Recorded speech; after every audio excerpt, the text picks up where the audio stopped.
Salut les Wargamers, c'est Ivy de French Rancio, votre chaîne d'un porte bataille tuto et live peinture. Aujourd'hui, je suis accompagné de Pride pour la lecture et l'analyse du nouveau Battle Tome pour Warhammer Age of Sigmar, les disciples de Tzeentch.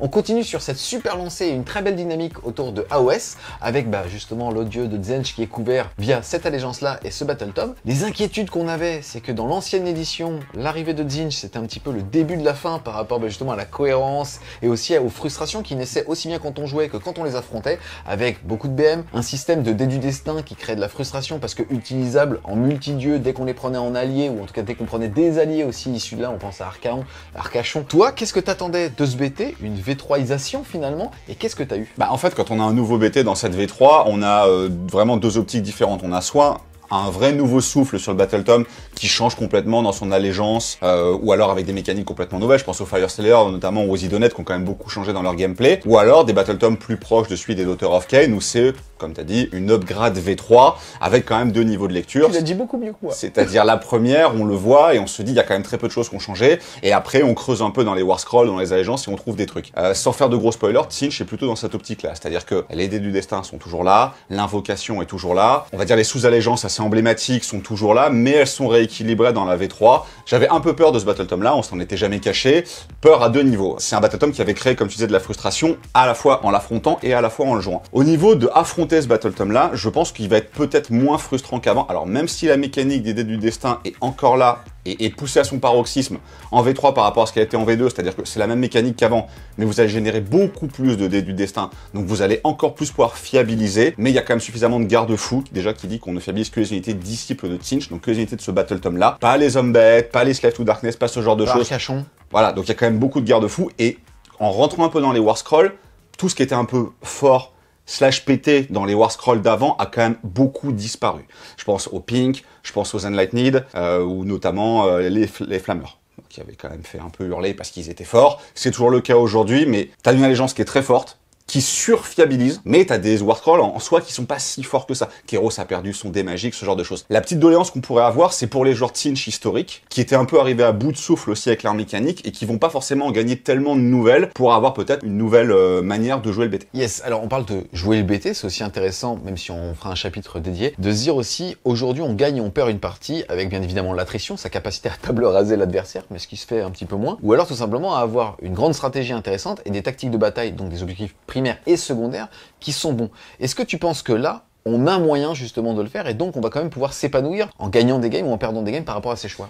Tu as toujours les fondamentaux de l'ADN de Tzeentch, c'est-à-dire que tu as une phase de magie et tu as un No Man's Land de 18 pouces autour de tes sorciers où tu vas mettre quand même énormément de BM, donc encore une fois ça rajoute de la fiabilité parce que la BM ignore la sauvegarde de votre adversaire, vous n'avez pas à faire de G pour blesser, ce genre de choses. Maintenant effectivement tu gagnes quand même beaucoup moins tes parties sur l'attrition aujourd'hui, même si Tzeentch restera bon dessus, l'armée est chère et est très fragile, la guerre d'attrition ne faire que ça va être compliqué. Ça va être compliqué sur la fin quand même. Donc effectivement, on se retourne quand même beaucoup vers ce que nous on appelle le secondaire et le tertiaire, à savoir les grandes stratégies et les tactiques de bataille. Et le monde de l'industrie. Qui sont quand même globalement assez faciles à faire ici, et encore une fois, beaucoup basés sur la mécanique des dés du destin. Il y a des fois où vous allez avoir par exemple des charges à 12 à faire avec des dés du destin, vous allez être sûr de le réussir, mais à chaque fois ça va être des ressources. En fait, les dés du destin, mécanique potentielle à frustration, parce que dans un jeu de dés, quand tu élimines le jet de dés, toi t'es ravi en général, tu vas pas te plaindre. Mais c'est vrai que pour l'adversaire, baser ses plans sur il va pas rentrer sa charge à 9, et t'es sûr qu'avec tes dés tu vas le réussir à faire, tu vas en générer beaucoup.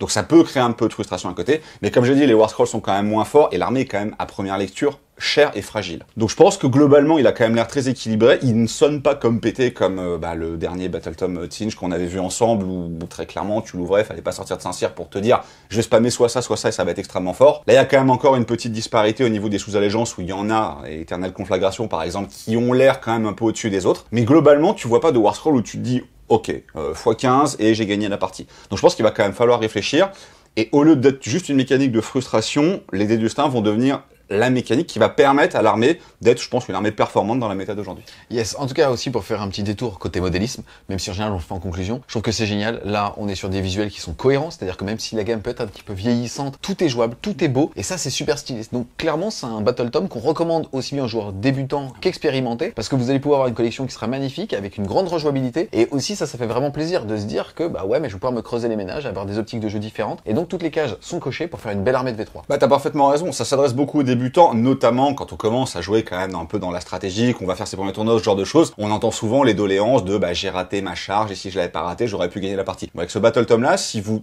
faites des choix judicieux avec l'utilisation de vos dés du destin, vous ne raterez pas vos actions clés. Donc c'est très rassurant pour vous, ça permet de structurer votre gameplay en fonction de votre plan et pas au niveau de l'aléatoire des dés. Par contre, des fois, effectivement, ça peut être un peu frustrant pour l'adversaire. Mais il y a quand même beaucoup de figurines, c'est un Battle Tome qui a un certain nombre de War Scrolls, énormément de personnages qui sont un peu redondants, mais qui ont toutes des petites spécificités qui fait quand même il y a des choix à faire au niveau de la liste. Et globalement, il est quand même bien équilibré, c'est-à-dire qu'en V1, par exemple, on avait quand même beaucoup tendance à jouer du Tsangor. Aujourd'hui, hier, on avait beaucoup de pink. Et là, on se dit peut-être les Kérika Coliques vont réussir à faire quelque chose. Globalement, il est équilibré. Il y a beaucoup de choix à faire au niveau de la création de la liste, parce qu'encore une fois, on verra les coups en point tout à l'heure, mais quand tu le lis, tu te dis, c'est quand même assez cher tout ça, donc je peux pas rentrer tout ce que j'ai envie de rentrer. Et les phases de magie où tu vas tout atomiser, la première question que tu m'as posée, c'est combien de BM tu mets en phase de magie? Alors potentiellement, beaucoup, mais ça veut dire que t'as dépensé 1500 points de sorcier, et que ton adversaire s'est gentiment mis à 18 pouces de toi et t'as regardé quoi. Donc ça n'arrivera pratiquement jamais. Donc il va pas être si facile à jouer que ça à bon niveau, et c'est peut-être ça qui va redonner aussi un souffle aux joueurs historiques Tzeentch compétitifs, qui vont pouvoir redécouvrir des manières de jouer, je pense, plus intéressantes que je prends des pings, je les pose sur un objet et c'est terminé. Voilà. Et après, pour conclure cette introduction, la saison actuelle, avec le vétéran de Galet, notamment, fait quand même assez mal à ce Battle Tome, parce que ce soit les Kerik, les Pink ou les Tsangor, qui en plus ont 2 points de vie, c'est des unités qui sont fragiles, chères, et qui souffrent énormément du fait d'être vétérans de Galet. Si en face, il y a des unités en Bounty Hunter qui vont leur faire très très mal. Donc va vraiment falloir aller chercher des petites unités satellites pour bloquer l'adversaire, ce genre de choses, et donc avoir un gameplay en tournoi vraiment très réfléchi, que les dés du destin vont te permettre d'assurer, en tout cas sur la partie variance. On rentre maintenant dans le dur, mais c'est les préliminaires de ce Battle Tome avec les aptitudes d'allégeance. La première, c'est l'armée mystique au premier round de bataille après que les joueurs ont reçu leur point de commandement de départ, mais avant le début du premier tour, vous pouvez choisir un sorcier disciple Tzeentch ami sur le champ de bataille et celui-ci peut automatiquement jeter un sort qu'il connaît qui convoque un sort persistant. Alors, ce ne sont que les sorts persistants de Tzeentch, donc les 3 classiques qu'on a vus, le Tome of Tray, le Burning Sigil et le Simulacrum, qui sont des sorts corrects. Voilà. Donc ça, c'est la seule nouveauté. Donc en plus, ils commencent par ça. Donc quand t'attaques les gens, tu te dis, oh, c'est nouveau, ça a changé. Après, tout le reste, on connaît. C'est un bonus qui est assez sympathique, voilà. Alors ça nécessite de payer le sort, il valent entre 40 et 65 points, donc c'est pas non plus quelque chose qui va gréver votre budget, mais encore une fois, comme l'armée vaut cher, va peut-être y avoir des choix à faire, et ça rajoute un peu de fiabilisation dans le lancement des sorts. Après, quand je disais qu'il y a peu de choses qui ont changé, par exemple, les ducs ont toujours la capacité de transformer leur dé de lancement le plus bas en dé de plus haut, donc lancer un de l'espel, ils vont y arriver, sans trop de difficultés. Mais c'est un bonus qui est assez sympathique et ça rajoute effectivement un petit côté magique à l'armée. Et je pense que c'est peut-être cette petite règle qui va être le facteur décisif sur est-ce que je vais chercher un des Endless Spell de ce Battle Tome ou un Endless Spell générique, sachant qu'on sait qu'il y en a quand même des très très forts en ce moment, Soleil Violet en tête, mais pas que. Ceux-là sont plus équilibrés, parce que Tzeentch, tu dis, les Endless Spell vont être très forts, ils sont bons sans être dégénérés. Cette petite fiabilisation au T1, empêcher l'adversaire de le conjurer aussi sur l'ensemble du round de 1, ça peut être sympathique. Yes, sans compter derrière que tu peux t'en servir de façon défensive, c'est-à-dire que je vais pas prendre le T1, mais avant de commencer la game, je le mets ici, ça te bloque, ou alors tu vas prendre des damages, et ainsi de suite. La deuxième aptitude d'allégeance, ça va être maître du destin, l'aptitude iconique des joueurs Tzeentch. Servir l'architecte du changement signifie comprendre d'instinct les fluctuations des futurs événements. Tout simplement, après le déploiement, avant donc toutes les autres étapes, le joueur Tzeentch va jeter 9 dés, et ceux-ci pourront être utilisés. Alors pour lancer un sort, dissiper un sort, conjurer un sort persistant, faire un jet de course, faire une charge, en général c'est quand même beaucoup comme ça qu'on s'en sert, un jet pour toucher, un jet pour blesser, un jet de sauvegarde, ou la déroute. Donc avant on en avait 9, et 9 c'était fluff, parce que c'est le chiffre sacré de Tzeentch. Ils en ont rajouté un 10e, donc c'est pas fluff, mais on est quand même content de le prendre, c'est les dés de dégâts aléatoires. Alors pas le nombre de blessures mortelles infligées par un sort, ça aurait été trop fort, mais les dégâts aléatoires d'une arme, par exemple les disques des Tsangor Enlightened font dégâts de D3, et ben vous pouvez utiliser un dé de destin maintenant pour modifier ce D3, et pour être sûr par exemple d'infliger 3 dégâts ou 2 dégâts si vous en avez besoin. Donc ça c'est quand même un up quand même relativement sympathique, surtout quand on rentre un peu plus dans le Battle Tome, comme ça va arriver juste après, et qu'on se rend compte qu'on peut générer beaucoup de dés de destin. Alors on va rester capé à 9, mais on peut souvent fluctuer, descendre à 2-3, et puis quand même remonter de manière assez imposante. Donc il y a souvent des fois où on va utiliser des dés de destin, par exemple pour aller chercher 3 dégâts au lieu de 2 en stats sur des dégâts des 3, et c'est tous ces petits dégâts mis bout à bout qui peuvent aussi faire un peu la létalité de l'armée. Donc voilà, l'aptitude on la connaît, alors on l'aime, on l'a subie depuis X temps, parce qu'elle est, comme t'as dit,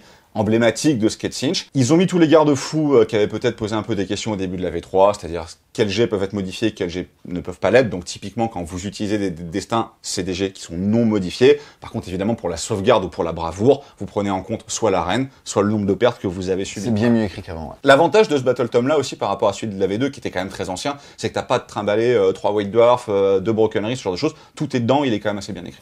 Yes. Ensuite, on va enchaîner avec les privilèges du changement. Soustraire 1 au jet de touche pour les attaques d'armes de mêlée qui ciblent les démons Disciples of Tzeentch, qui sont entièrement à 12 pouces d'un héros démon Disciple of Tzeentch. Ça, c'est le classique Locus qu'on a chez tous les démons. Celui-là est quand même relativement fort. Il y a les garde-fous traditionnels, c'est-à-dire que ça ne fonctionne que autour des héros démons. Ça ne marche encore une fois qu'au corps à corps. Je pense que c'est quand même assez indispensable d'avoir des belles bulles de protection, parce que l'armée va pas briller par ses sauvegardes, ni par son tanking global. On verra qu'il y a un seul moyen, par exemple, d'avoir une protection, donc une ward, et que globalement, tu vas quand même, je pense, dépenser un certain nombre de points de commandement pour faire des défenses en règle, ce genre de choses, sinon tu vas voler très très vite. Donc c'est bien d'avoir ça. Yes, ensuite ça va être les coteries du changement, tout simplement le fait de choisir une sous-allégeance. Il est quand même ici précisé qu'on peut choisir un personnage qui n'a pas cette sous-allégeance, qui en aurait donc une autre. Ça ne casse pas justement la capacité de le rentrer dans une liste. Par contre, il ne pourra pas utiliser la deuxième, ni même d'ailleurs la première. Il y a des choses assez intéressantes sur ces sous-allégeances, on va rentrer dedans un peu tout à l'heure, mais comme tous les sous-allégeances de la V3, elles ne vous imposent plus un trait de commandement et un artefact. Avant, il y en avait dont la règle de l'allégeance était extrêmement forte, et entre guillemets, on payait les taxes de l'artefact et du trait de co, ou à l'inverse, vous aviez une règle d'allégeance qui était pas terrible, mais vous aviez un très bon artefact ou un très bon trait de commandement. La petite doléance qu'on peut avoir, c'est que les très bons artefacts ou les très bons traits de commandement ont disparu, ils sont même pas devenus entre guillemets génériques, et les allégeances sont très peu changées.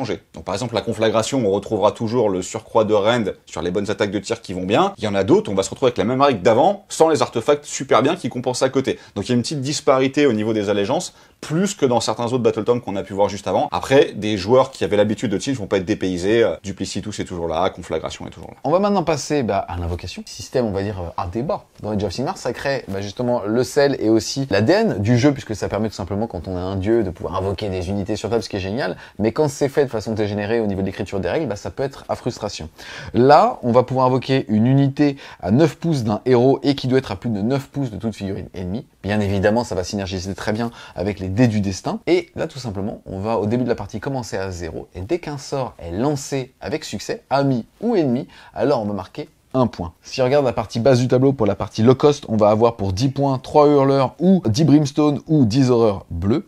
Pour 12 points, on va avoir un fluctuarque sur disque. Pour 12 autres points, on va aussi avoir un incendiaire ou un falsificateur. Ensuite, pour 18 points, on commence à être assez cher, on va avoir 3 incendiaires ou un char ardent. Pour 20 points, on va avoir 10 horreurs roses. Et pour 24 points, on va avoir un fortune arc sur char. Et pour 30 points, l'iconique tube du changement. Alors, la mécanique de Tzeentch, quand on regarde les mécaniques d'invocation des autres dieux, c'est celle qui a, entre guillemets, le moins de garde-fous. Parce que, par exemple, une Nurgle va dépendre des unités qui sont chez l'autre, mais t'as une limite, t'as un plafond, en fait, que tu peux pas dépasser dans le nombre de points que tu peux faire. Slanesh, ça va dépendre du nombre d'unités que tu vas réussir à blesser, mais ça reste aussi limité. Tzeentch, ça sent que l'essence de ce moteur-là, c'est de lancer des sorts, et que c'est une armée dont toute la létalité, quasiment, vient du fait de lancer des sorts. Toi, tu vas maximiser, pratiquement à outrance, le nombre de sorts que tu peux lancer. Si ton adversaire, en plus, c'est ça, c'est que c'est aussi adversaire dépendant. Tu joues un luminette qui va buffer chacune de ses unités, tu pleures. Hein. C'est là que ça peut devenir un peu dégénéré. En soi, si ça avait été juste nos sorts à nous, c'était très bien. Et en plus, je pense que la mécanique est quand même assez indispensable d'avoir de l'invocation. Toi, je sais que t'es pas fan de l'invocation, mais l'armée est tellement chère et tellement fragile que si t'as pas moyen de donner un second saut via l'invocation, je pense que tu dépasses pas le T3. Voilà, surtout dans la méta d'aujourd'hui qui est quand même relativement violente, l'invocation était nécessaire. Mais si on affronte du Luminette ou du Sylvanette, ou des armées qui vont commencer à lancer 4, 5, 6 sorts par tour, on peut vite aller chercher le palier supérieur, et au lieu de générer en moyenne par exemple 10 points par tour, tu vas monter à 15, et là, ça peut devenir un peu exponentiel, surtout que tu as quand même déroulé la liste, mais il y a un certain nombre d'unités que tu peux invoquer qui sont elles-mêmes des sorciers de niveau 1 ou de niveau 2, qui vont aussi lancer des sorts. Quand tu invoques des héros, tu leur choisis leur nouveau sort, donc en plus tu es ultra adaptable en allant te chercher à 12 points un sorcier qui va prendre pile le bon sort dont il a besoin. Bon, c'est un gros spoiler, la plupart des sorts de Tzeentch font des dégâts à la blessure mortelle, mais tu as aussi de très bons buffs ou de très bons debuffs. Donc voilà, c'est une toolbox qui est vraiment hyper importante, qui dépend aussi de ce que joue votre adversaire. Mais même si votre adversaire ne lance pas un sort de toute la game, c'est fort. S'il commence à en lancer beaucoup, ça peut devenir trop fort. Peut-être à lui, dans ce cas-là, de se restreindre et à réfléchir. Est-ce que j'ai vraiment besoin de lancer ce petit Arcane Bolt autour de mon sorcier pour te mettre des 3 BM si tu t'approches au corps à corps? Ou est-ce que je vais plutôt choisir de ne pas te donner un point d'invocation? Je pense que ce sera la deuxième option. Ensuite, on va avoir Légion du Chaos, tout simplement dans une armée de Tzeentch. Le fait de pouvoir avoir 2 unités sur 4 qui soient alors des unités dites de coalition, c'est des alliés. Sauf que ceux-ci ne peuvent être pris que dans les enclaves des ténèbres et S'ils sont marqués de chaos, alors ils auront le mot-clé Tzeentch et une unité sur 4, peut-être de type bête du chaos, mais pareil, celui-ci sera automatiquement forcé de Tzeentch. S'ajoute à ça l'interdiction d'avoir dans son armée des unités avec le mot-clé Khorne ou Nurgle. Et juste, on va le dire maintenant, l'armée peut s'allier avec Slaanesh. Ce qu'il faut noter aussi, donc c'est depuis la FAQ de la V2, ça n'a pas changé, mais ça a bien été reclarifié. Toute l'allégeance qu'on vient de voir avant s'applique aux disciples of Tzeentch maintenant, et plus aux unités qui sont marquées de Tzeentch. Donc les unités de coalition que vous pouvez aller chercher ne peuvent pas bénéficier des dés du destin, ne peuvent pas bénéficier du privilège, ne peuvent pas bénéficier de ce genre de choses. Donc honnêtement, actuellement dans l'état des choses, et notamment avec le Battletome Slave to Darkness actuel, je vois pas quelles unités t'as vraiment envie d'aller chercher. Peut-être des unités un peu armurées pour compenser la faiblesse relative quand même de l'armée en termes de tanking. Bon, à voir si le futur Battletome Slave to Darkness qui a été annoncé va t'amener par exemple des élus ou des guerriers du chaos qui vont être des monstres de tanking. Peut-être aller les chercher, même sans les dés du destin, ça te fera des unités solides.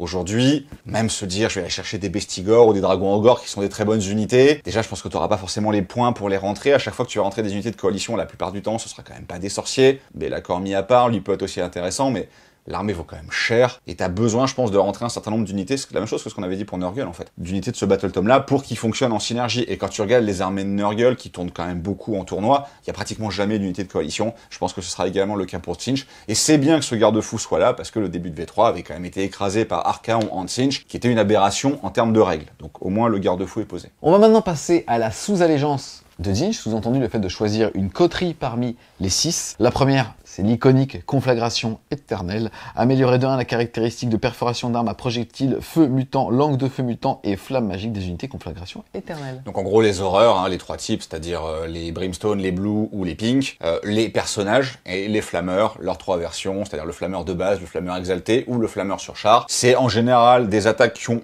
une bonne saturation, avec des stats pas forcément exceptionnels non plus, pour toucher, blesser, et pas de rend. Par contre, des dégâts multiples. Donc on se rappelle que les dés peuvent changer des dégâts multiples. Si tu commences à jouer un certain nombre de flammeurs, ou des grosses unités de pink, dont le but est d'infliger des dégâts plutôt que de tanker, c'est quand même, je pense, celle que tu iras chercher. En début de V2, elle avait été extrêmement forte, jusqu'à ce que tout le monde se rende compte que jouer 27 flammeurs, hein, c'était pas si bien, et qu'autant jouer sans pink, c'était... Ouais, autant jouer à 40 000. Ouais, voilà.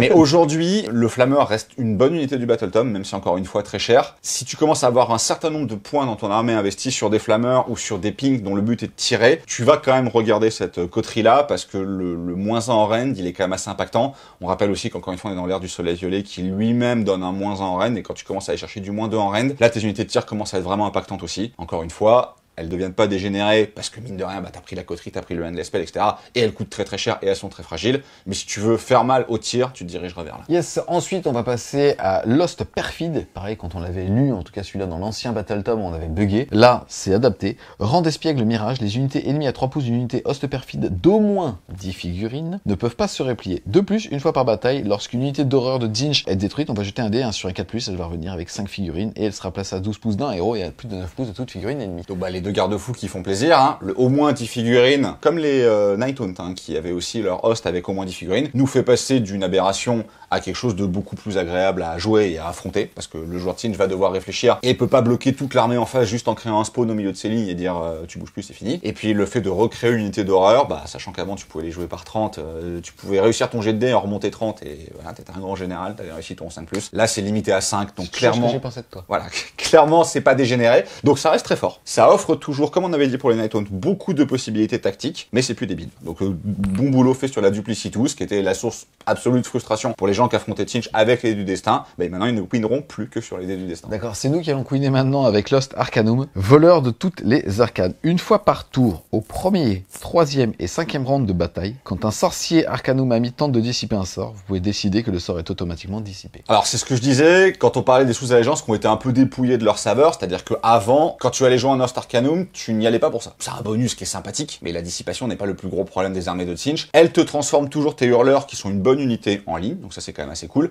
Par contre, t'as plus l'artefact quand même magique qui faisait le sel un peu de cette unité-là, ou le mouvement de pré-game des unités volantes, ou ce genre de choses, quoi. C'est ça clairement qui faisait Lost Arcanum. Aujourd'hui, tu prends une sous-allégeance. Alors si t'es fan des hurleurs et que t'en veux plein en ligne, tu iras chercher ça. Mais tu prends une sous-allégeance pour dissiper automatiquement 3 spells. Bon, celui du T5 en plus, il est quand même très peu impactant, dans une des armées qui a le moins de problèmes à dissiper avec les Séraphons ou les Luminettes. Donc malheureusement, ça là, c'est une petite déception. Ensuite, on va avoir le culte de la forme éphémère, don du changement. Jeter un dé à chaque fois qu'une figurine acolyte Kirill est tuée, de 2 à 5, il va pouvoir taper et après il sera retiré comme perte. Et sur un 6, il va pouvoir taper, il sera retiré comme perte, mais on placera un Tsangor à 9 pouces de lui, et là j'aime bien, à plus de 3 pouces de toute unité ennemie. Et dans une unité de Tsangor. Ça crée pas une nouvelle unité, quoi. Donc c'est-à-dire qu'il faut que vous ayez des Kirik qui se fassent buter, que vous ayez une unité de Tsangor à 9 pouces à côté. Alors le fait que les Kirik puissent taper en mourant, c'est pas non plus des berserkers, hein, donc ils vont te mettre une petite attaque 3+, 4+, c'est pas non plus fifou. Après, effectivement, si vous avez des grosses hordes de Kirik, pourquoi pas se dire je mets une unité de Tsangor un peu derrière, donc les Tsangor eux-mêmes ont subi un nerf, pour que quand mes Kirik meurent, je puisse avoir un 1/6 de Tsangor en plus. Bon, le problème de cette sous-allégeance-là, outre le fait qu'il fait quand même pas grand-chose, c'est que si tu veux jouer des Kirik, celle juste après est quand même bien meilleure. Culte du Pyrotemple. Ajoutez un au jet de touche pour les attaques d'éclair de sorcellerie des unités acolytes Kirik du culte du Pyrotemple. De plus, à la fin de la phase de tir, jetez un dé pour chaque unité ennemie qui aurait subi une ou plusieurs blessures infligées par des éclairs de sorcellerie. Jetez un dé et sur un 5+, elle prend tes 3 blessures mortelles. Bon, c'est pas ultra fifou non plus, mais c'est quand même toujours mieux que ce qu'on vient de voir là. Ça rajoute un peu de létalité aux unités de Kirik. Alors les Kirik ont très peu changé par rapport à ce qu'ils avaient avant. Par contre, ils ont un peu encore monté en points. Donc ils commencent à être quand même assez chers. Donc si on a envie de les rentabiliser, on va aller chercher ça aussi. Bon, j'ai un peu du mal avec ces deux sous-allégeances qu'on vient de voir, qui mettent en avant des unités que tu n'as pas envie de jouer en horde. En fait, ça va être en général tes 3 cordons, tes 3 lignes de prise d'objectif, ce genre de choses. J'ai du mal à avoir des armées réellement efficaces basées sur, par exemple, 2 unités de 30 Kirik. Ça va coûter beaucoup trop cher et ça va pas faire le boulot, malheureusement. Bon, clairement, on va clôturer le débat. Si jamais vous voulez jouer des flammeurs ou en tout cas faire un petit peu d'attrition, vous choisirez la conflagration pour avoir le -1 à la PA. Si jamais vous voulez trickser en empêchant les désengagements, et ce qui est aussi très intéressant à mon avis comme style de jeu, vous choisirez Lost Perfide. Et si vous voulez jouer au con, vous choisirez la guilde des invocateurs. Comme avant, où là pour le coup, en gros, on le rappelle, on l'a vu juste avant, le duc du changement pour être invoqué coûte normalement 30 points. Là, le premier que vous allez invoquer coûte 9 points et les restes seront à 18. Vous pourrez en invoquer 2 à 3 par partie et 1 assez facilement T1 si on a une liste pour ça, faire 9 points à sa phase de héros via que des buffs parce que le mec sera à plus de 18 parce qu'il est pas con, au moins il prendra pas de tarif et derrière, à sa première phase de mouvement, en invoquer un. Donc clairement, T1 on se dit, je suis à 2500 et toi ? 2400 pour être précis, parce que le duc vaut Mes excuses, mes excuses. Le duc ne vaut que 400 points. Moi j'ai toujours adoré cette guilde là. Elle avait très peu perfait en Parce que V2. t'es une salope. Non mais elle existait avant déjà. Alors elle est plus forte qu'avant parce qu'avant c'était 9, 18, 30. Maintenant c'est 9, 18, 18. Ce qui rend, comme tu l'as dit, je pense le troisième duc très accessible. Le premier tu l'auras quasiment T1, parce que 9 spells, t'auras construit ta liste pour, t'auras 12 ou 13 niveaux de sorciers dans ta liste. On se rappelle qu'il y a quand même des endless spells qui permettent de relancer les sorts, donc tu es sûr que tu vas tous les passer. Au pire tu utiliseras tous tes dés du destin pour fiabiliser ça, et tu t'invoqueras donc ton duc à 400 points T1, qui lui-même est un sorcier niveau 2, continuera à lancer des sorts pour faciliter l'arrivée du deuxième duc aux alentours du T3. Et si tout se passe bien, tu peux même en invoquer encore un autre. Et effectivement, si en face, ça lance 7-8 sorts par tour, bah là, ça peut être Bagdad. Mais ça a très peu été joué. C'est-à-dire que ça n'a pas changé par rapport à avant. Les traits de co, les artefacts de cette allégeance-là étaient anecdotiques. On ne la prenait que pour ça et on la voyait peu. Ce qu'il faut voir aussi, c'est que tu ne peux plus invoquer que des ducs. C'est-à-dire que le tableau qu'on a vu disparaît. Terminer les invoques de Brimstone, terminer ce genre de choses, quoi. Donc en termes de prise d'objectif, t'es moins bien. Par contre, t'invoques à chaque fois un démon à 400 points, qui a quand même vu son châssis légèrement revu à la hausse, qui meule correctement corps à corps maintenant. Je peux dire qu'ils ont voulu faire une suite à Chicken Run, ils l'ont annulé. Oui. Ils l'ont annulé avec lui. Oui. Ils l'ont annulé. Voilà. Donc moi j'aime vraiment beaucoup celle-là, et effectivement, je pense que la plupart des gens vont se diriger soit vers la létalité de la conflagration, soit vers le contrôle de table de la Duplicitus, mais contrôle de table bien plus intelligent qu'avant. Mais laissez quand même une chance à cette coterie-là, parce que en jeu, moi je l'ai toujours trouvé très sympa. On enchaîne ensuite avec les optimisations. On commence par les traits de commandement. On rappelle qu'il n'est possible dans AOS de n'avoir qu'un seul. Contrairement justement aux différents artefacts où on peut monter à 2 assez facilement dépendamment des bataillons et de comment est-ce qu'on va faire son armée. Là, les traits de commandement, il va y en avoir 2. Un pour les héros arcanistes disciples d'Odin, sous-entendu les humanoïdes, et un autre pour les démons, donc les non-humanoïdes. T'as kiffé, hein? Ah, il me connaît bien, mais je peux le surprendre des fois. Le premier, ça va être les arcanites de Jinch, donc pour les humanoïdes. Le premier, c'est l'archi-sorcier. Sorcier seulement, ce général connaît 2 sorts supplémentaires issus du domaine du destin. Alors, on voit quand même que Tzeentch est une armée basée sur la magie, parce que dans la plupart des autres Battle Tomes, c'est un sort en plus. Alors, on rappelle que connaître des sorts ne permet pas d'en lancer plus. Vous avez tellement de sorciers que je pense que vous couvrez tous les sorts que vous avez envie d'avoir. Et en plus, il y a un certain nombre de sorciers qui les connaissent de base tous. Donc un petit format peut-être, sinon de manière globale, je trouve pas terrible. Un qui est très sympa, c'est la convergence du destin au début de votre phase de héros, donc un tour sur 2. Si ce général est sur le champ de bataille, vous allez pouvoir jeter un dé. Et si vous le souhaitez, une fois que vous avez vu le résultat, vous pouvez changer le dé de destin qui vous plaît.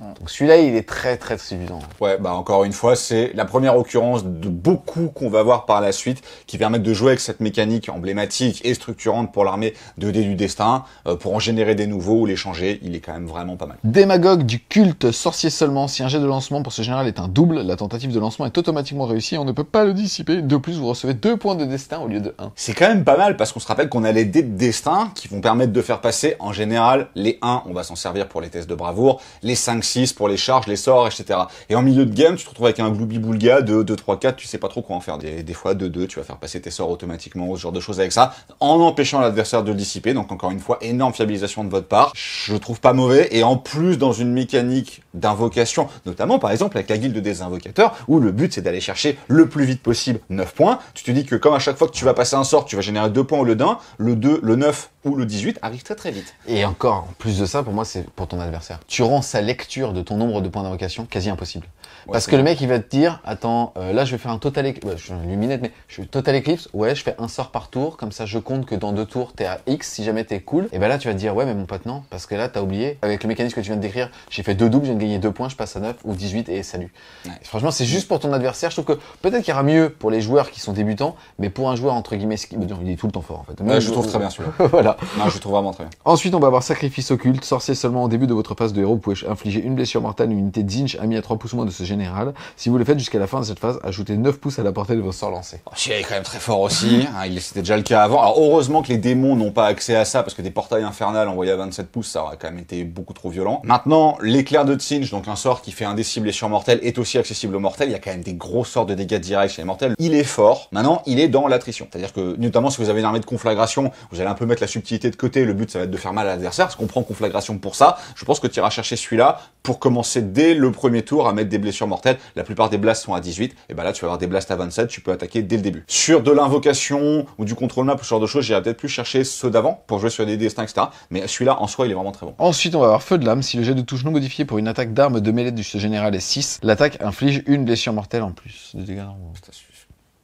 Voilà, je sais pas quoi dire. Sur Illusionniste, voilà, on va dire illusionniste alors. Ah, mais celui-là, il est nul. Enfin, pourquoi il est là, quoi?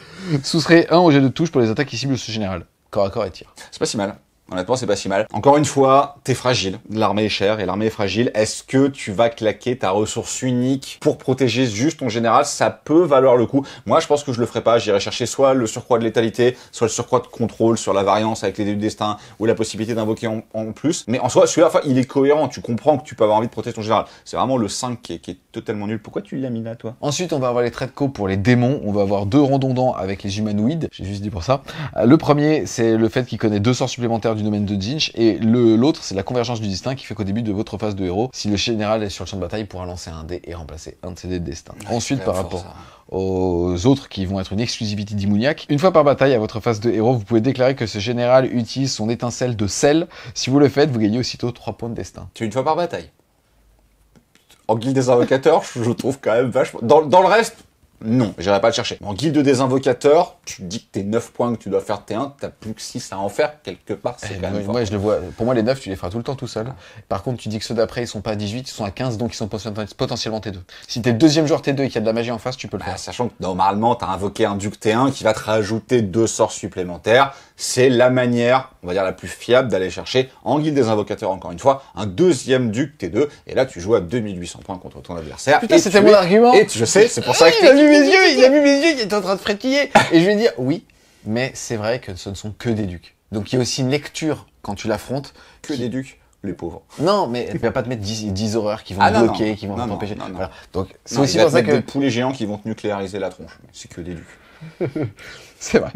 Ensuite, on va avoir l'enveloppe intangible. Chaque fois que ce général est affecté par un sort ou l'aptitude d'un sort persistant, jetez un dé sur un 5+, les effets sont ignorés. On a l'habitude de ce genre de mécanisme. Est-ce que tu iras chercher une chance sur 3 d'ignorer un sort que tu aurais pu toi-même dissiper assez facilement? Ou est-ce que, justement, tu vas chercher 3 En fait, dans des armées qui ne seraient pas bonnes en dissipation, oui, c'est très bien. Tu vois, par exemple, dans les Fire Slayer, quand ils ont leur icône d'obsidienne, t'es super content d'avoir des effets comme ça. Parce que tu dissipes pas. Là, tu dissipes tellement bien que t'en as pas besoin. On va maintenant passer aux artefacts de pouvoir. Les premiers, comme d'habitude, pour les humanoïdes. On va commencer par la change-lame. Choisissez une des armes de mêlée du porteur. Si un héros est tué par une attaque faite par cette arme, vous pouvez déclarer qu'il est transformé en rejeton du chaos au lieu d'être tué. Quand vous avez des héros qui sont tous, sans exception, de bons sorciers, mais de mauvais combattants, quand un artefact commence par choisir une arme de mêlée du porteur, sur l'ogroïde tomature, peut-être, ce qui tape un peu au corps à corps. Mais même en utilisant plein de dés du destin pour être sûr que vos attaques vont toucher, vont blesser, il faut encore que l'adversaire rate ses sauvegardes pour faire un rejeton. C'est pas mauvais, hein, le War Scroll du rejeton du chaos, mais c'est pas non plus exceptionnel.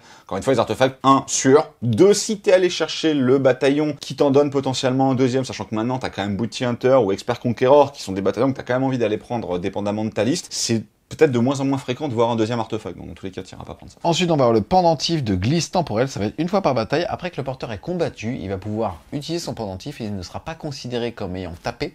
Par contre, il va avoir la règle tape en dernier, c'est-à-dire il tapera à la fin de la phase. Encore une fois, il y a le Groid, puis j'ai oublié ce pauvre Fate Master, qui est typiquement le seigneur du chaos à l'ancienne sur 10, qui lui tape un petit peu, voilà. Mais encore une fois, un artefact pour faire taper ces profils-là, si on parle pas de Scarbron, quoi. Je veux dire, même un duc du changement tape plus fort que ces gars-là, donc moyen, je trouve. Ensuite, on va en avoir un très sympa, mais qui à mon avis est un petit peu dur à utiliser, c'est le cœur de démon. Une fois par bataille, au début de la phase de combat, choisissez une unité à 1 pouce du porteur. Cette unité subit le nombre de blessures mortelles correspondant au numéro du round. Il fait mal, hein, quand même, mais encore une fois, c'est 1 pouce, donc faut être au close. C'est pas si facile que ça à aller chercher. Mais si tu le rentabilises bien, lâcher, on va dire, au-delà du tour 3, entre 3 et 5 BM cash, ça peut faire quand même quelque chose, quoi. Voilà. Mais encore une fois, pour l'instant, il n'y a rien de foufou, quoi. Yes. Ensuite, on va avoir terme et des ambitions. Une fois par bataille, au début de votre phase de héros, vous pouvez choisir un sorcier ennemi à 1 pouce du porteur. Ce sorcier subit un nombre de blessures mortelles égal au numéro du round. De plus, ce sorcier ne peut pas tenter de dissiper de sort jusqu'à la fin de votre phase de héros. C'est pratiquement la même chose que celui d'avant, avec le petit effet de dissipation. Alors si t'as 2 mecs humanoïdes qui ont tous les deux ça, et que t'arrives à choper un sorcier T5, tu lui mets 10 BMI, il peut pas dissiper. C'est rien de dingue. Ensuite, on va avoir manche secret. Choisissez une des armes du porteur. Si le jet des touches non modifié d'une attaque donne 6, et que vous avez moins de 9 dés du destin, vous pouvez jeter un dé et l'ajouter à votre réserve. Bah, à la rigueur, c'est peut-être le moins mauvais de tous ceux qu'on vient de voir, parce que t'as quand même des mecs qui saturent un petit peu. Donc pourquoi pas. Imagine t'as trop de 6. Tu sais pas quoi en faire. Tu utilises tes 6 pour générer des nouveaux dés qui feront peut-être pas des 6. Ouais. Écoute, je te dirais plutôt âpre targe. Moi, si le jet de sauvegarde non modifié contre une des attaques du mêlée du porteur donne un 6, l'unité attaquante subit 2 blessures mortelles. Ouais, tu sais pas pourquoi 2. Mais tout le monde c'est 1. Mais eux, c'est 2. Mais Tzeentch, voilà. Mais bon, enfin, on va pas gueuler sur les artefacts de Tzeentch qui sont quand même pas fous. Donc effectivement, je pense que tu iras chercher celui-là. On enchaîne ensuite avec les trésors démoniaques, c'est-à-dire les artefacts pour les démoniaques. Le premier, c'est la lame de feu mutant. Choisissez une des armes de mêlée du porteur. Si le jet de touche non modifié pour cette arme donne un 6, alors l'attaquant subit 2 blessures mortelles en plus des dégâts normaux. Et je vais juste préciser le suivant, la lame du destin, c'est le deuxième artefact, c'est la même chose, sauf que s'il fait un 6 non modifié à la touche, cette fois-ci, on va remplacer un de vos dés du destin par ce jet. C'est pas si mal. Sur un duc, ça peut être pas si mal. Le duc tape quand même relativement bien maintenant quand il est dans sa configuration corps à corps, c'est-à-dire bâton épée, why not? Ah, moi je trouve que c'est fort. Voilà. En fait, encore une fois, t'as un système de dés du destin, on peut imaginer que tour 3, t'as pu changer des sorts, le jeter un dé, oh bah attends, celui-là j'ai eu un 6, je remplace mon 4, parce que ça sert à rien. Et là tu te dis, le mec il va balancer 3 attaques où il a 3-6 en poche, il te fait 6 BM cash. Oui. Ça veut dire qu'il peut partir en mode chasseur, c'est un avantage que très peu d'armées ont. Les mecs ce sont des sorciers, ça bouge, ça charge à 24, assez facilement en plus, et le mec peut te dire, 6 BM là, ton rune phaser ou n'importe quoi, rideau. Et comme tu as dit tout à l'heure, ce ne sont que des ducs. Ce sont que des poulets, t'as dit. Ouais, non, je suis d'accord avec toi, ils sont quand même pas mauvais. Encore une fois, en termes d'ouverture d'esprit, on est déjà sur un Battle Tome qui t'offre énormément de tricks à la magie, au mouvement aussi, parce qu'on a quand même des unités qui bougent bien et on a des dés de destin. Là, te dire en plus, j'ai la capacité, parce que je vois 3-6 dans ma poche, de me dire à 24 pouces, parce que je peux aussi charger, il y a 6 BM qui partent. Waouh, mais à n'importe qui, tu charges un Kragnos, tu sais que c'est 6 BM, tu charges n'importe qui, tu sais que c'est de la BM, quoi. En fait, je vais abonder dans ton sens parce que c'est tellement le désert au niveau des artefacts que effectivement celui-là quand tu le vois tu te dis ouah il y en a un qui est bien. Dans beaucoup d'autres armées on serait passé dessus en disant moins. Voilà. Non, mais dans une armée qui te contrôle, où tu contrôles tes 6. Tu contrôles et tu contrôles tes 6. Donc effectivement, tu peux assurer des kills sur des mecs qui ont des très gros saves mais qui ont plus que 2 PV, ce genre de choses en allant avec ton 6, effectivement. Au-delà de ça, c'est pas mal. T'es déjà dans un Battle Tome à combo. Oui. Et là, t'ajoutes un aspect de, mon gars, à 24 pouces, je t'envoie un missile, si j'ai 3-6 ou 2-6, je m'en bats les couilles. Dans ma poche, ça fait rire personne. Le Sylvanette caché dans sa forêt qui est en train de faire chier et ainsi de suite. Rideau. Heureusement que c'est 2 BM et pas une parce que ça aurait été complètement pourri. Là, effectivement, ça permet de finir de l'armure, ce genre de choses. Je pense que Rideau, je veux le dire beaucoup. Parfait, dis-le. Eh ben, je vais me faire plaisir, mon Nico. On va se faire plaisir. Je ne prendrai pas celui-là. Ensuite, on va avoir Sceptre du Pyrophon. On va choisir une des armes de mêlée du porteur. Si une ou plusieurs blessures sont infligées à ce sorcier et que celui-ci n'est pas tué, c'est-à-dire qu'on n'a pas fait le combo des BM, alors il ne pourra plus dissiper jusqu'à la fin de la bataille. Si tu sais ce que ton adversaire joue, ça peut être rigolo, parce que par exemple Teclis ou Nagash, qui sont pas non plus des monstres de tanking, s'ils peuvent plus dissiper, tu te régales quand même derrière. Mais est-ce qu'en tournoi tu mets ça sur ta liste d'armées, sachant que tu sais pas ce que tu vas affronter? Pas forcément. Ensuite, on va avoir le fanal de la mutation qui fait ajouter un jet de blessure pour les attaques d'armes de mêlée des unités démons de Tzeentch mis entièrement à 9 pouces moins du porteur. Bah les deux garde-fous qu'ils ont mis, que ce soit que des démons et que ce soit que au close, fait que ça a quand même peu d'utilité pratique sur la table. À une époque, par exemple, t'avais les Unlightned sur disque, comme les disques étaient des démons, ils avaient le keyword démon, ils l'ont plus donc ça marche pas. Les flammeurs ne sont pas non plus des brutes de close, les horreurs je t'en parle même pas. Peut-être sur des unités de hurleurs, effectivement. C'est ce que j'allais dire. Mais comme tu vas les utiliser un petit peu en unité solo, est-ce que tu seras à 12 pour lancer justement un ordre? Comme ils cavalent à 16 les flammeurs et que là c'est à 9 entièrement, faut que tu aies un héros forcément monté sur un disque. Sachant que le seul héros démon monté sur un disque non nommé, c'est quand même pas le meilleur, parce que le Blue Scribe est très bon, mais lui il peut pas prendre d'artefact. Ça fait beaucoup de si pour faire un truc qui est pas non plus si fou, parce que les hurleurs blessent à 3, les faire blesser à 2, ça reste pas non plus dingue en termes de stats. Yes, on va passer ensuite à deux Arthos qui pour le coup sont plus justifiables, même si moi j'aime beaucoup celui qui fait des 6 de BMK, je trouve qu'il t'ouvre encore une fois le jeu. Ça va être le grimoire aux 9 yeux, vous pouvez relancer les jets de lancement, de dissipation et de conjuration pour le porteur. C'est quand même pas mal. Alors après, encore une fois, sur un duc, je pense pas. Parce qu'il inverse déjà les dés. Ouais, le duc monte déjà quand même beaucoup les dés. On se rappelle que les chronomantic cox permettent de relancer aussi les sorts. Je pense que c'est un endless spell qu'on verra dans pratiquement toutes les armées de Tzeentch à partir du moment où tu as un certain nombre de sorciers. Maintenant, sur du plus petit format, ou si vraiment tu peux pas te payer les cox, ou sur un héros, enfin un porteur moins fort qu'un duc qui passe pas tous ses sorts comme ça, c'est quand même fort parce que c'est relance, dissipe et conjuration, c'est bien. On a vu le premier que j'aime beaucoup moi qui fait des BM parce qu'encore une fois il vous ouvre le jeu sur des ducs et ainsi de suite, c'est stylé. Celui-là qui permet de relancer est certainement le plus auto-include, c'est le dernier, comme ça le débat se fait à la fin. Lincer éternel, si le porteur est sur le champ de bataille, jetez un dé à chaque fois que vous dépensez un dé de destin sur un 5+. Vous pouvez jeter un dé et l'ajouter à vos dés de destin. Ben, je le trouve ultra fort. Parce que de base, sans aucun autre effet, on a 9 dés du destin. Donc statistiquement, on va en générer 3 de plus, parce qu'on va acheter 9 dés, on va faire 3, 5 plus, donc on va récupérer 3 dés. Et sur ces 3 dés-là, il y en a au moins un quand on va les dépenser qui va nous en régénérer un. En fait, cet artefact vous dit vous avez 4 dés du destin en plus. Voilà, c'est tout, je pense que l'argument est terminé. Je pense qu'on peut arrêter cette vidéo ici. Non mais c'est 45% de dés du destin en plus par rapport à ton pool initial de 9 si on veut rentrer là-dedans, donc je le trouve hyper fort. Voilà. Et après, en plus, ça va rendre 33% plus frustrant pour l'adversaire tous les dés du destin que tu vas générer à côté, parce que tu vas générer un dé du destin, et sur un 5+, bah, ça va encore t'en donner un autre. Donc le sort lueur du futur, par exemple, est toujours là. Si tu le passes, tu gagnes un dé du destin, et ben quand tu vas dépenser ce dé-là, sur un 5+, ça va... voilà.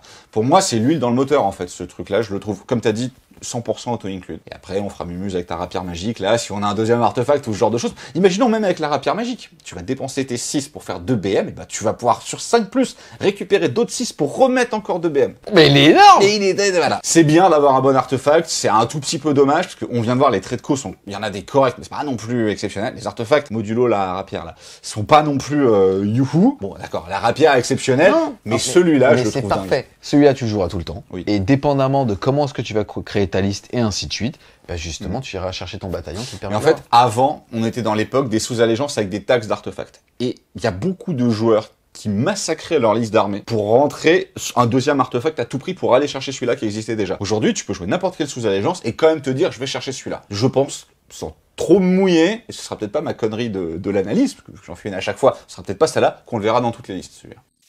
On enchaîne maintenant avec la colonne vertébrale de ce Battle Tome, c'est-à-dire les domaines de sorts. On va commencer par le domaine du destin qui se réserve aux sorciers mortels et arcanistes, c'est-à-dire humains, poulet. Poulet de Sangor, un poulet bête, poulet, homme poulet, voilà, parce qu'effectivement les poulets ça pourrait prêter à confusion avec les poulets démoniaques. En gros, c'est tout ce qui n'est pas démon. Yes. Le premier sort, ça va être la suggestion occulte, ça va passer sur du 8. On va pouvoir choisir une unité ennemie à 18 pouces ou moins du porteur, et derrière, on va choisir un des effets. Soit, c'est sans espoir, cette unité ne peut pas recevoir d'ordre jusqu'à votre prochaine phase de héros. Soit, jetez vos armes, on va se soustraire 1 au jet de touche et de blessure des attaques de l'unité au tir et au corps à corps. Ensuite, ça va être à genoux, soustraire 1 au jet de sauvegarde contre les attaques qui ciblent l'unité jusqu'à votre prochaine phase de héros. Bah, c'est un sort exceptionnel. Encore une fois, à l'époque des Changehost, on rappelle, la Changehost, c'était un bataillon emblématique des armées de Tzeentch qui demandait de jouer 9 unités de démons et donc d'être en une pause. Et il y avait eu quand même beaucoup de joueurs qui avaient commencé à se dire on va passer en 2 pauses. en rajoutant un sorcier mortel ou arcanique, juste pour aller chercher ce sort-là qui est monstrueusement fort. Voilà. Donc encore une fois, aujourd'hui, la Changelos n'existe plus. Vous aurez un héros arcanique dans la liste et il aura ce sort-là. Il est quand même vraiment excellent. Les 3 effets sont très très bons. Soit le debuff, le -1 sauvegarde. On se dit quand même que -1 là, -1 le soleil, -1 l'éternelle conflagration. Enfin, avec la reine d'améliorée de 1, on peut quand même avoir des flammeurs qui te mettent -3 à la sauvegarde. Quand on va avoir les flammeurs, ça va quand même nettoyer sec. Même les packs d'horreur vont nettoyer quand même quant à ce genre d'effet. Le -1 touche, le -1 blesse, c'est quand même monstrueux en termes de stats. Et comme on disait que l'armée manquait beaucoup de tanking, bah ça c'est le seul moyen de lui en apporter en maudissant un peu l'unité coup de poing de l'adversaire qui va vous rentrer dedans. Le fait de pas pouvoir recevoir d'ordre jusqu'à la prochaine phase de héros, ça veut dire aussi qu'il peut pas s'immuniser à la bravoure, ce genre de choses. C'est un sort qui est exceptionnel. Alors, valeur de lancement compliquée de 8 parce que les héros arcaniques ont quand même moins de facilité à lancer des sorts que les démons. Après, on verra par exemple que les Blue Scribes connaissent les 2 domaines et que les Blue Scribes peuvent toujours lancer des sorts sur 2+, en le passant automatiquement et en l'empêchant d'être dissipé. Donc ce sort sera un excellent candidat. Et de toute manière, on rappelle que vous avez les dés du destin pour assurer votre valeur de lancement de 8 et être sûr de passer ce sort-là qui est excellent. Un autre qui va être excellent, c'est le bouclier du destin qui lui va passer sur du 6. On va choisir une unité visible, amie à 18 pouces du lanceur et on va pouvoir appliquer un des effets suivants dépendamment de son nombre de dés du destin. 1 à 3, ça sera une protection à 6. 4 ou plus, ça sera une protection à 5. Et si on est à 7 ou plus, alors ça sera une protection à 5. En plus, à chaque fois qu'une unité est affectée par un sort ou les aptitudes d'un sort persistant, jetez un dé sur un 4+, ça sera ignoré. Ouais, il est fort. Alors, il a un tout petit peu changé par rapport à avant. Les domaines, on va voir que tous les sorts emblématiques sont toujours là, mais il y a des petits effets qui se coulent. Par exemple, dans celui d'avant, maintenant, il y a le coup des ordres. Donc ça, c'est typiquement en V3. Heureusement qu'ils n'ont pas mis une protection à 4 de 7 à 9 dés du destin, parce que ça aurait été là beaucoup trop fort. Parce que des pinks avec protection à 4 qui deviennent des blues avec protection à 4, qui deviennent des brimes avec protection à 4, on n'aurait pas voulu voir ça. Mais mine de rien, la ward à 5, dans le Duplicitus ou dans les packs de pink qui vont choisir la mitose magique pour se séparer, ce genre de choses, ça leur rajoute quand même beaucoup de tanking. Comme elles sont vétérans de galets et qu'elles vont se faire déglinguer par toutes les unités Bounty Hunter, c'est quand même pas mal. Le 7, tu vas pas le maintenir longtemps, parce qu'il y a quand même un moment où tu vas avoir besoin de tes dessins. Par contre, le 4+, pour garder la ward à 5, il est quand même vraiment pas si compliqué à maintenir. Ce sera vraiment très bon aussi. Enfin, de toute manière, globalement, le domaine de Tzeentch est très bon. Ça reste l'ADN de Tzeentch d'avoir des bons domaines de magie. Quand on voit les 2 premiers sorts, on est bien parti. Ensuite, on va voir la lueur du futur. Tu as commencé à nous en parler tout à l'heure. Il va passer sur du 7. Si on sait avec succès et qu'on a moins de 9 dés du destin, on va pouvoir en générer un. Bon, moi, je le trouve très bien. Il y a des sorciers mortels de niveau 2 dans la liste. Je pense notamment au Gone Summoner, qui lui, pour le coup, a pas mal changé par rapport à sa version d'avant, qui peut très bien avoir ce sort-là, par exemple, et se dire, eh ben, à tous les tours, je vais lancer un sort de dégâts directs ou un bouclier mystique ou ce genre de choses, et par contre, je vais utiliser mon deuxième lancement de sort pour me faire à chaque tour, voilà. Parce que potentiellement, tu le passes 5 fois, tu te génères 5 dés du destin supplémentaires, et si t'as la petite babiole rigolote, bah, ça veut dire que t'en as 1,66 de plus, parce que tu vas en régénérer, blablabla. Donc, je le trouve bien, encore une fois, c'est de l'huile dans le moteur. D'accord.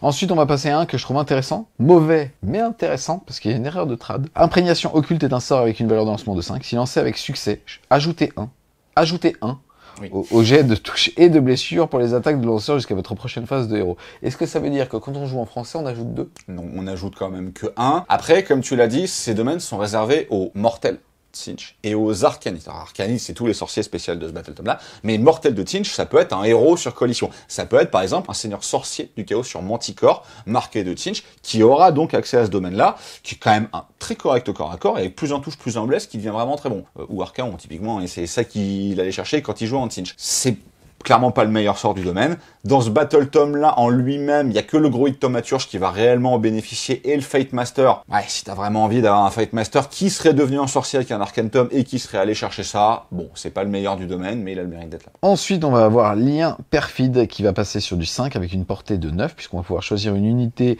amie mortelle de Tzeentch entièrement à 9 pouces. En gros, avant d'allouer une blessure ou une blessure mortelle au lanceur, on va pouvoir le jeter un dé sur un 3+, c'est l'unité de mortel qui prendra la patate. Il est vraiment bien celui-là aussi, encore une fois. Heureusement que les démons n'y ont pas accès, parce que sur un duc, ça aurait été beaucoup trop fort. Mais il y a quand même des sorciers mortels à pied qui valent entre 140 et 190 points, qui sont capables d'être des grosses sources de génération de blessures mortelles, que tu as envie de voir survivre, parce que la plupart tentent quand même très mal. Il n'y a pas d'unité de garde du corps dans le Battletome, et ben voilà, en gros, ça permet de prendre n'importe quelle unité, de dire, bah tu vas devenir des gardes du corps, et au hasard, sur des pinks ou ce genre de choses, c'est quand même pas si grave de les tuer, ça te fera toujours des blues derrière. Donc ce sort a été beaucoup joué à l'époque où le Gone Summoner était le must-have absolu des armées de Tzeentch, et que tu voulais le maintenir jusqu'au bout, donc tu prenais ça et tu redirigeais les blessures. Aujourd'hui, je pense qu'il y a quand même un certain nombre de sorciers qui ont aussi besoin de survivre, et si t'as réellement un sorcier qui est très impactant, ton porteur d'artefacts par exemple, ou alors un Gone qui serait à la fois ton général, le porteur de la petite pierre ou ce genre de blague, T'as peut-être envie qu'il tienne longtemps, et donc avec ça, il tient quand même beaucoup plus longtemps. Dernier sort pour les humanoïdes, ça va être l'éclair de Zinch qui est partagé avec celui des démons. Il va passer sur du 7, on va pouvoir regarder les unités ennemies à 18 pouces ou moins du lanceur, et l'unité choisie subit des blessures mortelles. Ce sort ne peut pas être lancé plus d'une fois par tour, même s'il apparaît à la fois dans le domaine du destin et du changement. Bah, on le jouait déjà comme ça avant, mais encore une fois, c'est bien que Game Workshop te rajoute des petites notes du concepteur pour te dire en gros, ne faites pas les malins, n'essayez pas de tourner avec les règles. C'est un sort qui est très fort, qui a toujours été joué dans toutes les listes de Tzeentch. Souvent, il est porté en 2 occurrences, comme ça, quand le premier porteur, un mortel par exemple, va mourir, c'est le démon qui va prendre le relais. On se rappelle que tu as quand même un trait de co qui te permet, si tu fais une blessure à une unité, de gagner 9 pouces de portée qui est accessible au mortel, donc tu peux le lancer à 27 pouces. 27 pouces, ça commence vraiment à aller très loin. On se rappelle encore une fois qu'il y a le portail. Je pense que les portails, on en verra aussi assez souvent dans les armées de Tzeentch, qui permet de là de le lancer d'un bout de la table à l'autre. Et des cibles sur mortel, certes c'est aléatoire, on peut pas le fiabiliser avec les dés du destin celui-là, c'est quand même un très bon sort de dégâts directs qu'on verra relativement souvent et qui participe avec les tempêtes de feu de Tzeentch, les fournaises, ce genre de choses, à la vraie douche de BM que cette armée peut mettre. Ensuite, on va passer donc au domaine de sort du changement, c'est-à-dire celui pour les démons de Tzeentch. On commence par le premier sort, c'est Traîtrise de Tzeentch qui lui va passer sur du 7 et va avoir une portée de 18 pouces. On va pouvoir choisir une unité visible ennemie entièrement à portée. Donc c'est, attention, c'est entièrement à portée qui contient au moins 2 figurines. On va jeter un nombre de dés égal au nombre de figurines et pour chaque 6, ça fera une blessure mortelle. Et en plus de ça, donc même si on fait pas de 6, l'unité aura -1 pour toucher. Bah heureusement qu'il y a ça parce que la portée, certes, est bonne pour un sort de gestion de masse. La plupart du temps, c'est du 12 ou du 7 dans le cas de celle de Nurgle. Mais là, c'est entièrement à 18. Donc c'est quand même pas si simple à utiliser. C'est des fois plus dur d'utiliser un entièrement 18 sur de la horde qu'un within 12. Sachant que, en général, si tu veux le faire sur de la horde, c'est qu'il y a beaucoup de figues, donc des fois, dans les 6 pouces, ça rentre pas. Et malheureusement, c'est que sur du 6. Après, on verra qu'il y a des sorts signatures de War Scroll de personnages qui font mieux de la gestion de horde que ça. Oh, donc encore une fois, il y a le -1 qui pour le coup lui est pas mal parce que ça permet de combiner quand même des -1 de manière assez sympa. On rappelle qu'il y a le Locus qui met -1, ce sort met -1, tu as le -1 touche, -1 blesse des sorts qu'on a vu des mortels juste avant, tu peux quand même cumuler des gros malus. Mais je pense que ce sort est plus là pour être un malus -1 touche qu'une vraie gestion de horde où il est pas si efficace que ça. S'il est manifesté, on va choisir une unité ennemie à 18 pouces ou moins et visible du lanceur qui contiendra au moins 2 figurines. On va jeter un nombre de dés égal au nombre de figurines qu'il y a et pour chaque 6, ça sera D3 blessures mortelles, en plus d'appliquer un malus de -1 au jet de touche pour les attaques de tir et de corps à corps jusqu'à sa prochaine phase de héros. C'est un bon spell qui fait quand même relativement mal. Avant, il ne mettait qu'une seule blessure mortelle pour chaque 6, donc en gros, c'était un 6e de la horde. Là, c'est comme si c'était de la gestion de horde sur du 5+, dans ce qu'on a l'habitude de voir, avec effectivement l'effet qui se coule. On rappelle, Tzeentch est le maître de la magie, c'est normal que ses sorts soient un peu au-dessus des autres. Le -1, il est quand même assez pénible pour l'adversaire qui vient en plus de perdre, théoriquement, à peu près un tiers, s'il n'y a pas de horde, de ses figurines. C'est du bon sort. Et puis encore une fois, 18, c'est une très bonne portée pour ce type de sort-là. Ensuite, on va avoir la mutation débridée qui va passer sur du 6. On va choisir une unité ennemie à 18 pouces ou moins du lanceur. Et on va prendre des 3 blessures mortelles. Si une ou plusieurs figurines de l'unité ont été tuées par ce sort, on va jeter un dé sur un 3+, on remettra des 3 blessures mortelles. C'est un très bon blast qui fait vraiment mal. Sur du mono PV, c'est 4 PV, stat. Ouais, non, c'est du gros sort. Voilà, c'est un des meilleurs sorts de blessures mortelles. Je le trouve même supérieur à l'éclair parce qu'il est plus fiable en termes de dégâts. Après, comme tu as dit, il est vraiment bon sur du mono PV. Il devient nettement moins bon sur du 3 PV ou plus. Sur du 2 PV, il est à peu près even avec l'éclair. Après, encore une fois, tu vas avoir tellement de lancements de sorts qu'il faut imaginer que la plupart des cibles vont se prendre les deux, voire même encore celui qu'on a vu avant. T'as vraiment des vraies tempêtes de magie et comme tu m'as dit, ça va chier de la BM. Ensuite, on va avoir la réalité altérée qui va passer sur du 7, qui va avoir une portée de 18 pouces. Si lancé avec succès, on va pouvoir choisir une unité de démon de Tzeentch et jeter un dé. Sur un 1, l'unité est détruite. Donc attention quand même. Et si jamais c'est au-dessus de 1, on va pas pouvoir tout simplement ramener un nombre de figurines qui correspond au dé. Il n'a pas changé, il existait déjà avant. Alors il a moins de cibles qu'avant parce que par exemple les Sangor sur disque ne sont plus démons, c'est surtout là-dessus que tu le faisais. Mais il faut imaginer une unité de 6 flammeurs. Quand votre adversaire va en tuer 5, tu vas le lancer. Parce que si tu fais 1, tu vas perdre ton dernier flammeur, tant pis. Par contre, tu fais 5 ou 6, il se retrouve à redevoir gérer 5 flammeurs de plus. Donc, faut imaginer que ça peut aussi se lancer. Donc, évidemment, on a dit sur les flammeurs parce que c'est la première chose qui nous vient à l'esprit. Mais sur les pings, c'est très fort aussi. Alors, faut qu'il y ait plus beaucoup, parce que là, si tu fais 1, t'es quand même vraiment super triste. Mais imagine, tu fais pas ton 1, tu vas recréer 3-4 pings, et ça veut dire que tu vas recréer potentiellement le double de blue et encore le double de brim.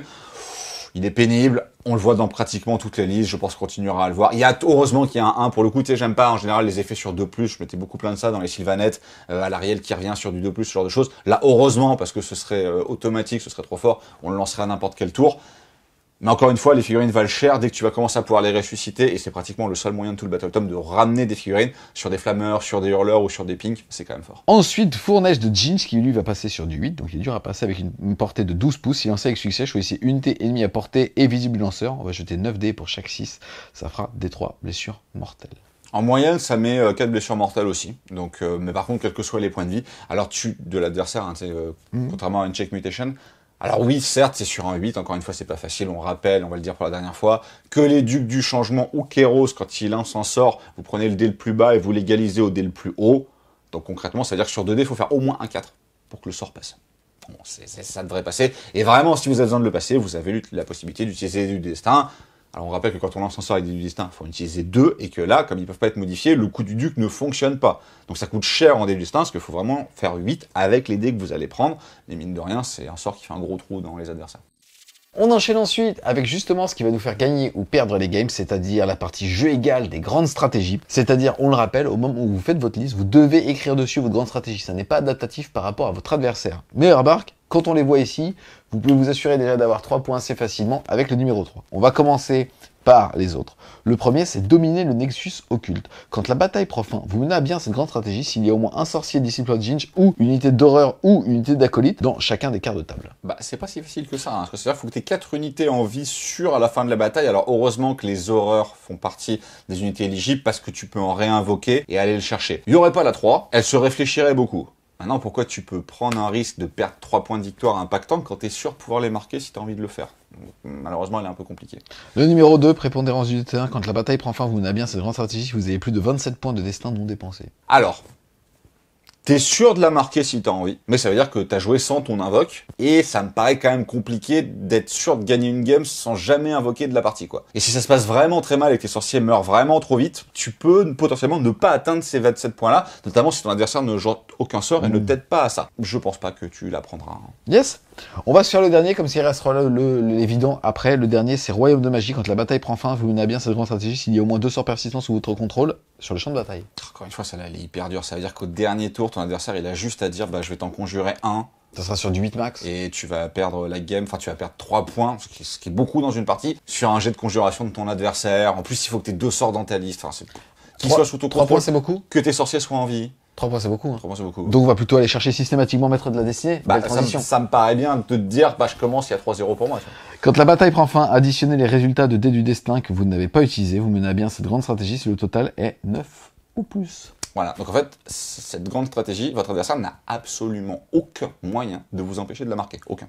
Donc suffit de se dire, je vais garder, je sais pas, 3-3, un 4 et un 5. Sur le côté, on a vu qu'on pouvait quand même, lueur du futur, le petit caillou qui revient des artefacts, générer quand même beaucoup de dés du destin, donc être sûr d'avoir 9 sur ces dés et les mettre de côté, et donc être certain, sans que votre adversaire ne puisse rien faire, de marquer 3 points. Voilà, c'est la première fois qu'on voit une tactique. Il y avait quand même celle des Fireslayers, où il suffisait qu'ils aient une invocation magmatique qui soit encore là. C'était presque Tony Clune, mais s'il y avait un prêtre en face, il pouvait la perdre. Là, l'adversaire n'a aucun moyen de vous empêcher de prendre ces 3 points-là, au petit sacrifice de quelques dés du destin, qu'on peut, je pense, on a vu quand même un certain nombre de mécanismes, on en verra encore d'autres, largement compensés pour être sûr d'aller chercher ces 3 points de victoire si on en a besoin. Et si on est en train de rouler sur l'adversaire et qu'on n'a pas besoin de ces 3 points-là, et ben on peut très bien dépenser nos dés du destin à la fin, mais souvent quand même, vous vous retrouvez avec des 3, des 4, vous savez pas trop quoi en faire. Voilà, et ben ça va vous assurer 3 points de victoire. C'est un peu dommage d'avoir ça. Pour le coup, les 27 points d'un rock, c'est un vrai énorme sacrifice. Là, 9 dés, 9 dés du destin, ça aurait été dur. 9 sur la valeur des dés du destin non utilisés additionnés, c'est extrêmement simple. Bah tant mieux pour Teach, hein, ils font 3 points. Ensuite, on va voir les tactiques de bataille, autrement dit les objectifs secondaires. Le premier, c'est l'appel au changement. Tout simplement, vous menez à bien cette tactique de bataille si vous convoquez un duc du changement à ce tour. Bah disons qu'en guilde des invocateurs, ça fait 2 points. Dans les autres sous-allégeances, c'est pas si facile que ça d'aller chercher le 30. Voire même, tu ne vas jamais le chercher. Parce qu'en général, comme t'as dit, les 10 pings sont à 20. Donc en général, quand t'arrives à 20, t'invoques tes 10 pings, ou alors t'invoques 10 blue, 10 blue, 10 blue, et tu vas invoquer 30 blue dans la game, ce genre de choses. Par contre, en guilde des invocateurs, bah c'est 2 points cadeaux. Yes. Ensuite, incantation de match, choisissez un sorcier de Disciple of Jinj. Vous menez à bien cette tactique de bataille si ce sorcier lance 3 sorts pendant ce tour et si aucun de ceux-ci ne sont dissipés. C'est pas si facile que ça. Hein. Alors on remarque quand on a vu l'allégeance qu'ils ont perdu les agendas. En fait, tu sais qu'ils avaient avant, je dois réussir une charge, ce genre de choses. Il y avait un agenda qui faisait à peu près ça, mais c'était 2. 2 sorts à 9 ou plus. C'était assez facile à faire. Là, c'est 3 sorts. Ce qu'il faut voir, c'est que déjà dans le Battle Tome, le seul sorcier niveau 3, c'est Kéros. Et si certains autres sorciers pourraient tricher via des artefacts, ce genre de choses, pour avoir un 3e sort supplémentaire, il faut réussir quand même à passer les 3 et que l'adversaire n'en dissipe aucun. Il paraît quand même compliqué à faire. Alors Kéros sans sorcier en face, il va y arriver facilement. Pour le reste, c'est quand même 2 points que tu mérites de récupérer si tu as réussi à faire ça. Ensuite, on va avoir démantèlement no nuples. Choisissez une unité ennemie ayant 9 figurines ou plus, ou un héros ou un monstre ayant une caractéristique de blessure de 9 ou plus. Vous menez à bien cette tactique de bataille, c'est une unité détruite à ce tour. Bah en fait, celui-là est extrêmement simple parce qu'on se rappelle, on a beaucoup vu ce genre de choses, de devoir détruire par exemple un monstre ou un héros qui a plus de 10 points de vie. Mais à chaque fois, il y avait le garde-fou de « il doit avoir ses 10 points de vie ». Or là, t'as une abomination par exemple de Malfaux à qui reste un PEV, tu prends ça, tu la fumes, c'est bon. C'est fait, voilà. Donc c'est aussi 2 points relativement faciles à faire pour Tzeentch. Effusion impétueuse, choisissez une unité mortelle disciple de Tzeentch de votre armée qui est à plus de 18 pouces, une unité ennemie, vous menez à bien cette tactique si une unité fait un mouvement de charge à ce tour. Alors en fait, l'avantage c'est qu'avec les dés du destin, si t'as vraiment envie de prendre tes Kérix, parce que concrètement, une unité mortelle dans le Battle Tome, hors collision, il n'y a pas grand-chose d'autre. Hein. Ou un petit héros mortel, bah tu vas pouvoir bouger, je pense au héros sur disque, hein, qui est mortel, qui bouge de 14, bah il aura une charge très facile à faire. Donc tu peux les marquer si tu as des unités mortelles, en sacrifiant, on va dire, 2 dés du destin pour être sûr d'assurer ta charge, ce que tu feras systématiquement, parce que 2 points... Aujourd'hui, on se rend quand même compte sur les parties que tu ne peux pas te permettre de perdre ces 2 points-là, parce que souvent, le différentiel de victoire ou de défaite va se faire là-dessus. Encore une fois, c'est 2 points que tu es sûr de pouvoir aller chercher si tu as une unité mortelle dans ton armée, et si tu décides d'utiliser tes ressources, donc les dés du destin, pour assurer ces 2 points-là. Mais c'est pas non plus trop compliqué à faire. Et le dernier, ça va être vague d'anarchie, vous menez à bien cette tactique de bataille. Si vous gagnez le contrôle d'un objectif qui était contrôlé par votre adversaire au début de la phase de héros, et si vous avez 9 figurines amies ou plus à 6 pouces de l'objectif. Bah, la fin fait que c'est pas si simple que ça à faire, quoi. C'est-à-dire qu'il faut quand même avoir un régiment relativement solide pour reprendre l'objectif à l'ennemi. En général, quand tu reprends l'objectif à l'ennemi, c'est soit par le vide parce que tu l'as nettoyé, soit parce que tu es plus nombreux que lui. Donc la deuxième clause se valide. Mais c'est pas non plus le plus simple de tous, sachant qu'il y a des génériques en saison 1 maintenant du coup, qui sont plus simples à faire que celui-là. Voilà. Les vraiment bons, c'est le démantèlement no nuples, plus le nom est rigolo, la charge automatique réussie avec une unité de mortel, et le premier. Yes, ce qui est assez ouf. Donc là on a fait le tour du jeu égal, hein, puisqu'il nous reste à voir les bataillons, mais ça va être très vite. T'as quand même 3 points de grande stratégie quasiment auto. Tu vas avoir entre 2 et 3 objectifs secondaires que tu peux faire si t'as une liste qui tourne autour. Ça positionne comme le BT, ça plus les invocations, comme quand même quelque chose de relativement stable et bon, pas forcément god tier, mais très bon. En fait, effectivement, je pense que le scoring est très bon en Tzeentch. La prise de table, donc le primaire, le contrôle des objectifs via les invocations, si t'invoques autre chose que des ducs et pas non plus si compliqué à mettre en place. Les dés du destin, bah, encore une fois, apportent la fiabilisation absolue du jeu. Hein. Choisir le résultat de tes dés, qu'est-ce que tu veux faire de mieux que ça? Mais je pense que t'as besoin de ces éléments-là, parce qu'on va rentrer dans les War Scrolls derrière, et là c'est un peu plus la douche froide. T'as quand même beaucoup de nerfs, ou beaucoup de petites règles guidées par le passé, guidées par le futur, ce genre de choses qui ont disparu ou qui ont été revues très largement à la baisse, ce qui fait que les War Scrolls en eux-mêmes sont quand même pas exceptionnels. Donc heureusement que t'as toutes ces règles très fortes autour, et ce scoring fort autour pour maintenir le BT, je suis d'accord avec toi, pas god tier, mais un bon candidat à des podiums ou ce genre de choses. On enchaîne ensuite en rentrant cette fois-ci dans le dur, et ce n'est plus les préliminaires du Battle Tome, avec les War Scrolls. On commence bien évidemment par Kairos, Fate Weaver ou le Duc. Le Kairos est à 435 points, le Duc est à 400 points, 2 PV d'écart aussi entre les deux.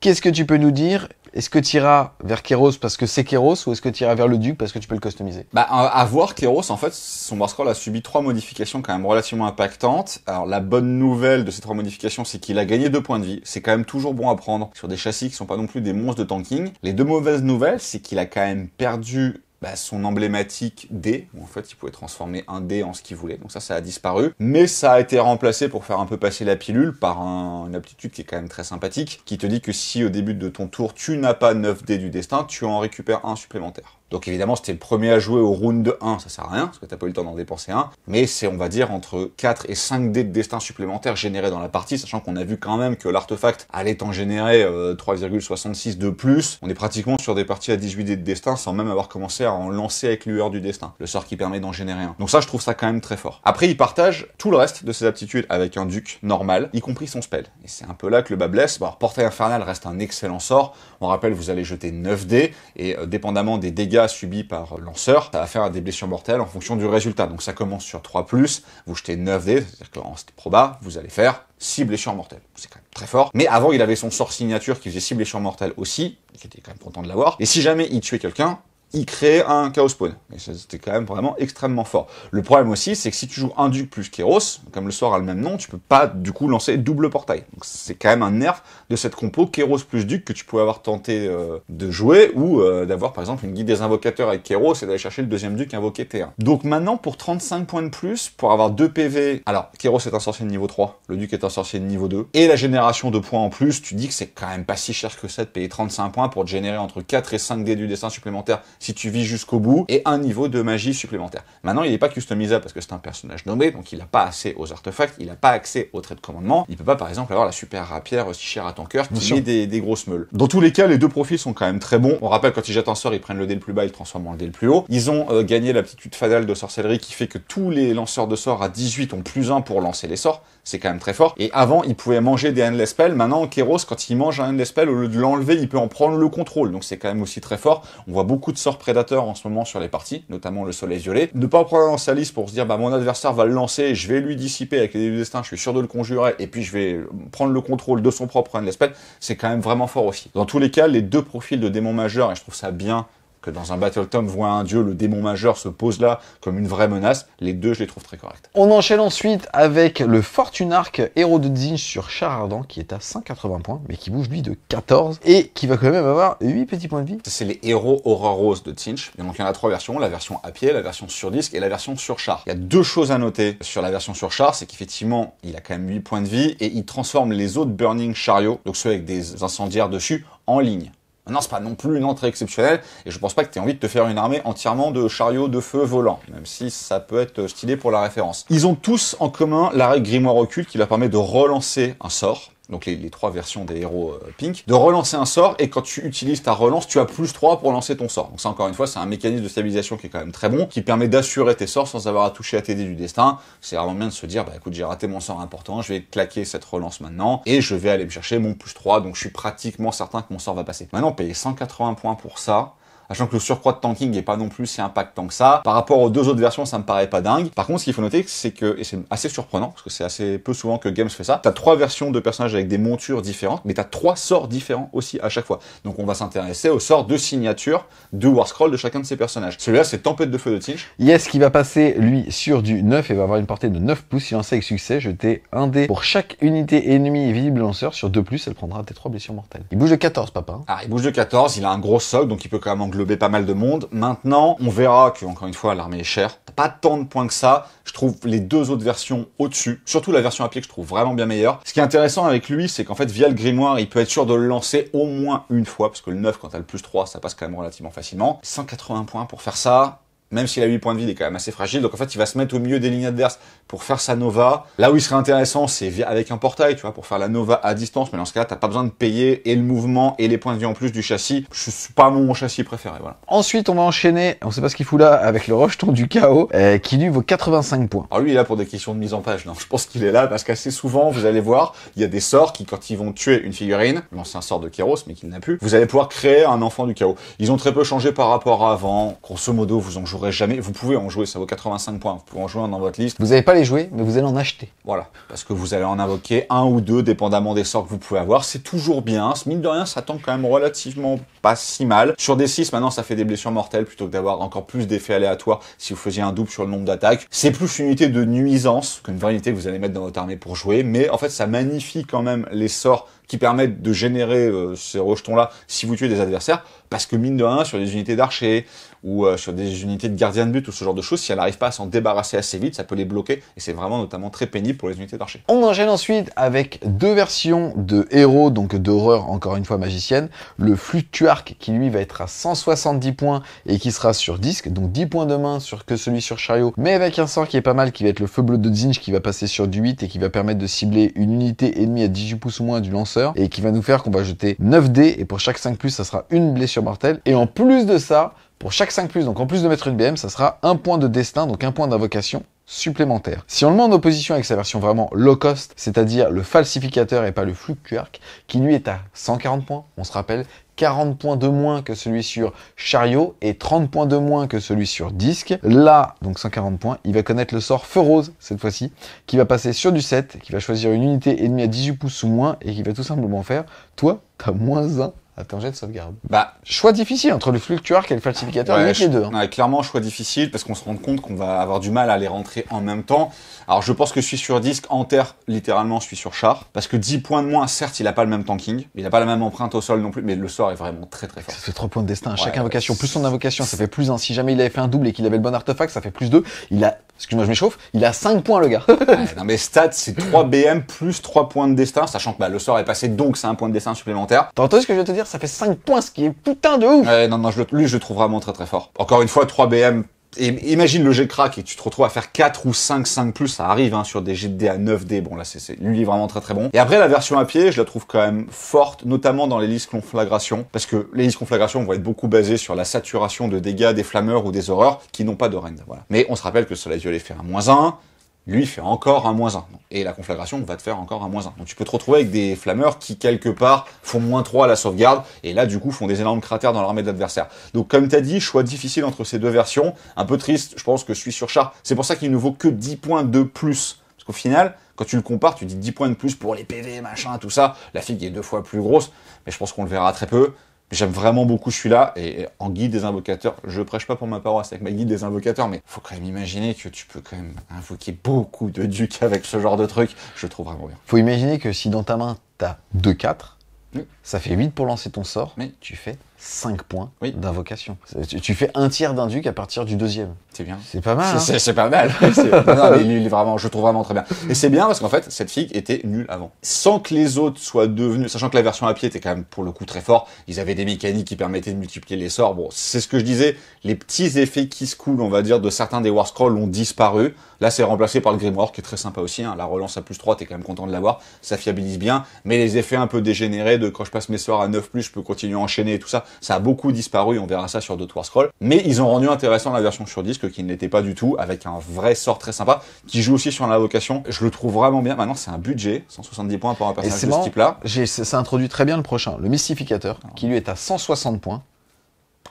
Et sinon, tu as le Scribe bleu qui est aussi à 160 points. Et en fait, justement, comment est-ce que tu vas faire cohabiter tous ces personnages-là? Le Mystificateur, lui, il n'a pas de sort signature, mais il a une aptitude qui est la perturbation malicieuse, qui fait qu'à la phase de héros adverse, on va choisir une unité ennemie à 9 pouces ou moins de cette figurine. Et il va avoir -1 pour toucher, et il va avoir mouvement divisé par 2. Bah, comment faire cohabiter les trois? Déjà, la réponse est claire pour celui-là, tu le feras pas cohabiter. C'est triste, parce que le changelin était quand même peut-être trop fort en V1, mais il était emblématique, et en fait, plus les éditions passent, plus ces War Scrolls changent, plus il est dépouillé de toute sa saveur. Je veux dire, c'est la même chose sur 40K. Dans le dernier Codex Démon, malheureusement, il est dépouillé de sa saveur. Il a même plus sa petite arme. Avant, il pouvait transformer son arme en celle de l'adversaire. Il a même plus cet effet-là. Concrètement, il va juste disparaître à la fin de votre tour pour aller se mettre chez l'adversaire et mettre un petit debuff pas hyper intéressant. Il a même pas de sort signature. C'est un personnage nommé, donc on peut rien lui mettre. À moins de se dire, je vais l'envoyer chez l'adversaire parce que c'est un héros. Du coup, je vais pouvoir invoquer ce que j'aurais réussi à générer comme point d'invocation au T1 pour invoquer autour de lui. C'est trop compliqué, c'est trop cher. Donc, et encore une fois, je pense que tu n'auras pas les points. Et c'est dommage pour une figurine qui est magnifique déjà, qui était emblématique de Tzeentch et qui, bah, voilà. Si on le met en opposition, donc Scribe bleu, même coup en point, lui, par contre, c'est pas un sorcier niveau 2, c'est un sorcier niveau 1. Mais lui, ce qu'il va faire, c'est qu'il va tout simplement jeter un dé et sur un 2+, le sort du domaine passe. Oui, et il connaît les deux domaines, y compris celui des mortels. Avec le très bon sort, -1 touche, -1 blesse, tu reçois pas d'ordre ou ce genre de truc quoi. Donc lui il est monstrueux. Alors il a perdu son sort signature qui permettait à tous les démons autour de relancer leur sort. Boubou sniff, maintenant vous prendrez les cogs et vous ferez la même chose. Mais je le trouve quand même hyper bien, parce qu'encore une fois c'est un fiabilisateur qui est monstrueux quoi. Déjà il se déplace très très bien. T'as quand même besoin de héros que tu peux potentiellement projeter loin pour justement invoquer tes unités assez loin, sans avoir besoin d'utiliser un changelin pour aller le faire. Les tables sont quand même plus petites, donc son mouvement très bon de 16 en volant avec le disque peut t'emmener pratiquement n'importe où. On rappelle que tu invoques en fin de phase de mouvement, mais rien ne t'empêche d'avoir couru avant, donc le mec il peut très bien faire 22, c'est-à-dire traverser littéralement la moitié de la table et invoquer ce qu'il veut derrière. Et la surfiabilisation de te dire que tu peux lancer n'importe quel sort. On a vu des valeurs de lancement à 8 ou à 9 sur un 2+ sans que l'adversaire puisse le dissiper, c'est monstrueux, et encore une fois, il connaît les 12 spells. Donc c'est une toolbox exceptionnelle. Lui, pour moi, il reste auto-include, il l'était pratiquement déjà avant, il l'est toujours aujourd'hui. Donc la question c'est, est-ce qu'on va réussir à placer l'autre qu'on a vu très fort tout à l'heure? Je pense que, dépendamment des builds d'armée, il y a des listes où tu ne joueras pas le héros non nommé sur disque.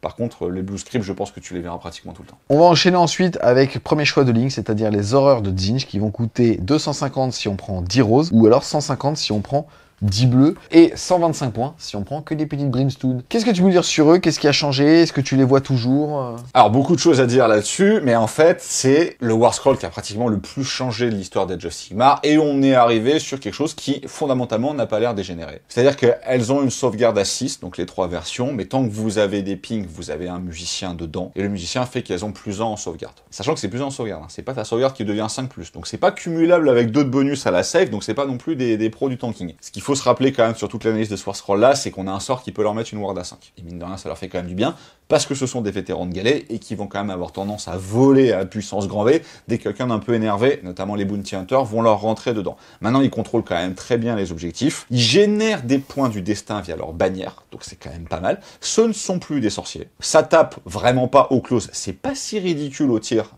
surtout en conflagration, quand ce sont des horreurs roses, parce qu'elles tirent 3 fois chacune, et leur champion tire 6 fois. Donc c'est quand même vraiment pas mauvais. Et ensuite, vous avez un choix, mais qui est un non-choix à faire, entre la mitose magique ou la vengeance mesquine. Alors la mitose magique vous dit que quand une figurine de pink meurt, vous mettez 2 blues à 1 pouce de là où était la pink, et quand les blues meurent, vous mettez une figurine de brimstone, parce qu'il y a 2 brimstone sur le socle, voilà, pour la mitose. Donc 10 pink, c'est 20 blues, et 20 blues, c'est 20 socles de brim derrière. Donc c'est 50 points de vie. Pour 250 points, ça reste toujours le point de vie le moins cher du jeu, mais il est plus sorcier, mais il peut plus être immunisé à la bravoure en faisant un 1 automatique sur son test. Il est noté en note du concepteur que les figurines qui utilisent la mitose magique ne comptent pas comme ayant été tués, donc ne peuvent pas se faire rallye. Et ça, c'est très bien. C'est un garde-fou qui évite encore une fois un truc dégénéré. Ou à l'inverse, si vous choisissez la vengeance mesquine, donc la pink ne devient pas une blue et les blues ne deviennent pas des brimes, mais elles mettent des blessures mortelles quand elles sont tuées. Je pense honnêtement que c'est pas très fort, parce que les pink vont te les mettre sur 4+, les blues, mais tu crées pas de blue. Donc, elles te les mettent sur des 5 et les brimes sur des 6. Honnêtement, il n'y a aucun intérêt de prendre 125 points 10 brimes. Tu vas prendre 150 points 10 blue, parce que les brimes sont compris dedans pour 25 points de plus, et tu les prendras avec mitose. T'as aucun intérêt à les prendre avec la vengeance. Mais c'est pas des lignes.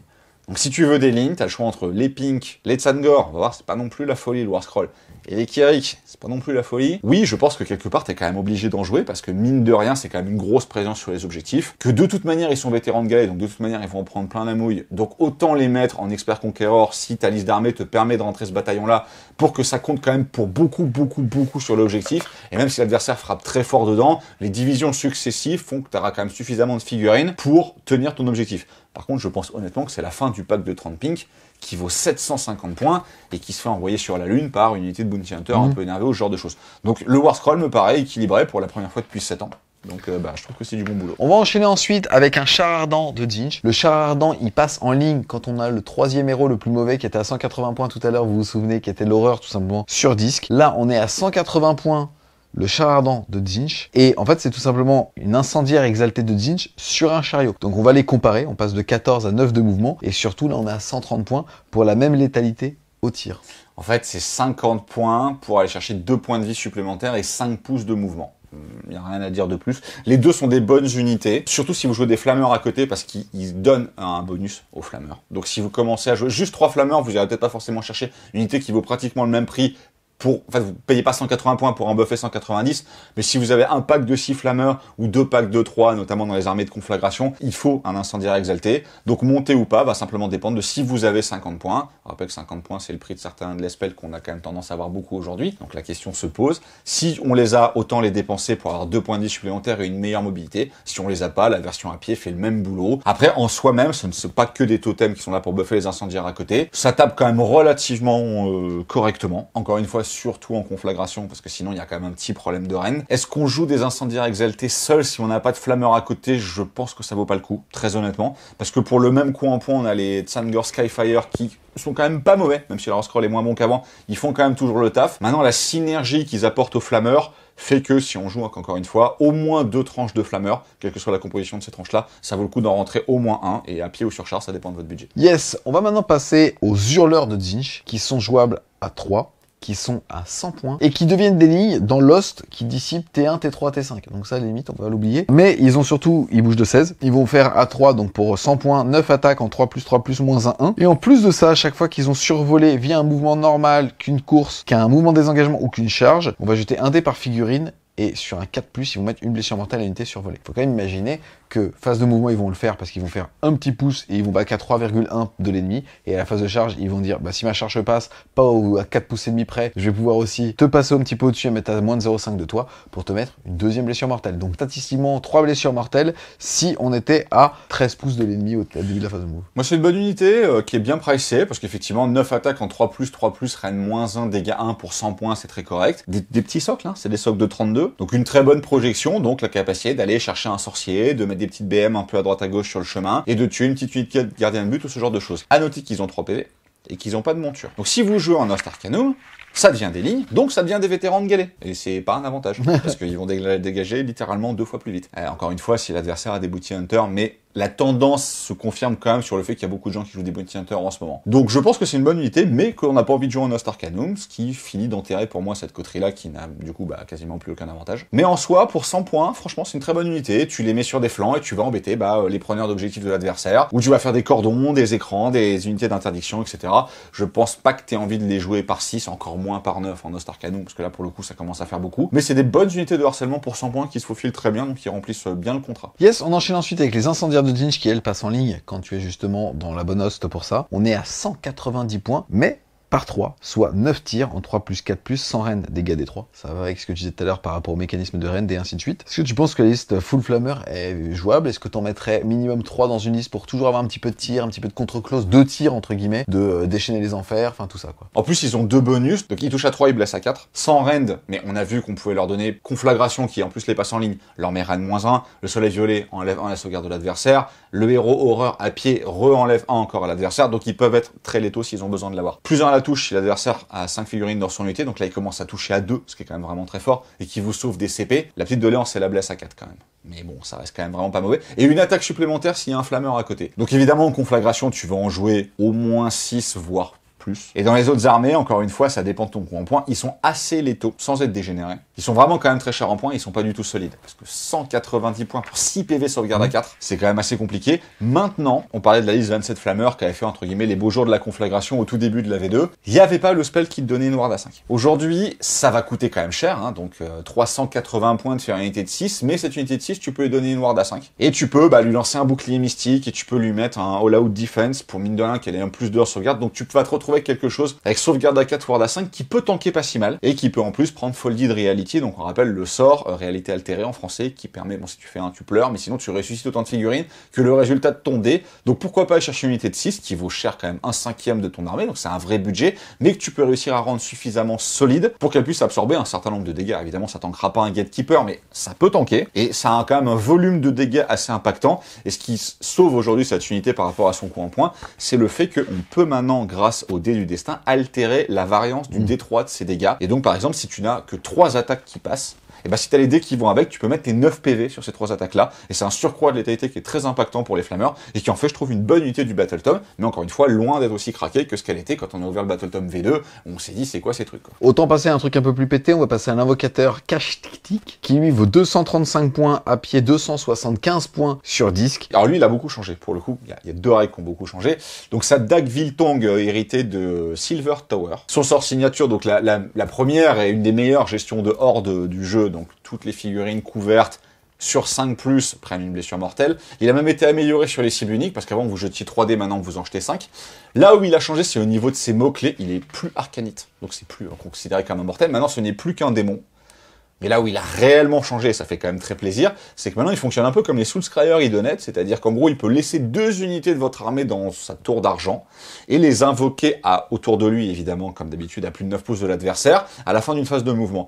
En fait, cette mécanique n'existait pas du tout chez Tzeentch, à part l'invocation, mais l'invocation était réservée aux démons que vous invoquiez. Donc là, ça marche sur toutes les unités de Tzeentch, donc même pas que disciples de Tzeentch, ça marche pas, évidemment, avec les monstres. Mais ça vous permet de faire, quelque part, des frappes en profondeur, avec des unités de Sangor, avec des unités de coalition, ce genre de choses. Donc c'est un mécanisme qu'on n'avait pas du tout avant et qui est quand même assez rafraîchissant parce que les War Scrolls ont globalement peu changé, Bah, en fait, lui, avant, il invoquait des démons. Voilà, il invoquait 5 pink. Bah, maintenant, il a 2 unités en fait et il peut les invoquer derrière. Je trouve ça vraiment très bien. Le débat sur le disque ou à pied, comme d'habitude, pour un point de vie et une meilleure mobilité, ça va dépendre de vos points. Est-ce que vous avez les points pour le mettre sur disque? Si vous les avez, faites-le parce que, comme il invoque en fin de phase de mouvement, le surcroît de mobilité du disque et la capacité de voler est quand même un gros buff parce que ça lui permet d'aller quand même assez loin avant de poser les unités qu'il a invoquées. Et notamment sur des Tsangors, c'est quand même très bien parce que le problème des Tsangors à pied, bah, c'est qu'ils n'ont pas un très très bon mouvement. Maintenant, arriver à 9 de l'adversaire quand on a des destin, ça veut dire qu'on va charger juste derrière. Et c'est quand même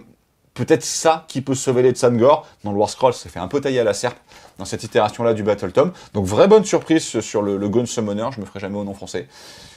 Petite doléance sur la perte de ses mots-clés. Avant, il était très versatile parce qu'il était mortel, arcanite, démon. Maintenant, il n'est plus que démon, donc il n'a pas accès, par exemple, au sort qui transforme les autres unités en garde du corps, ce qui permettait de le protéger, ou aux 9 pouces supplémentaires, ce qui était vraiment très bien pour son sort de zone. Maintenant, il faudra qu'il passe par un portail.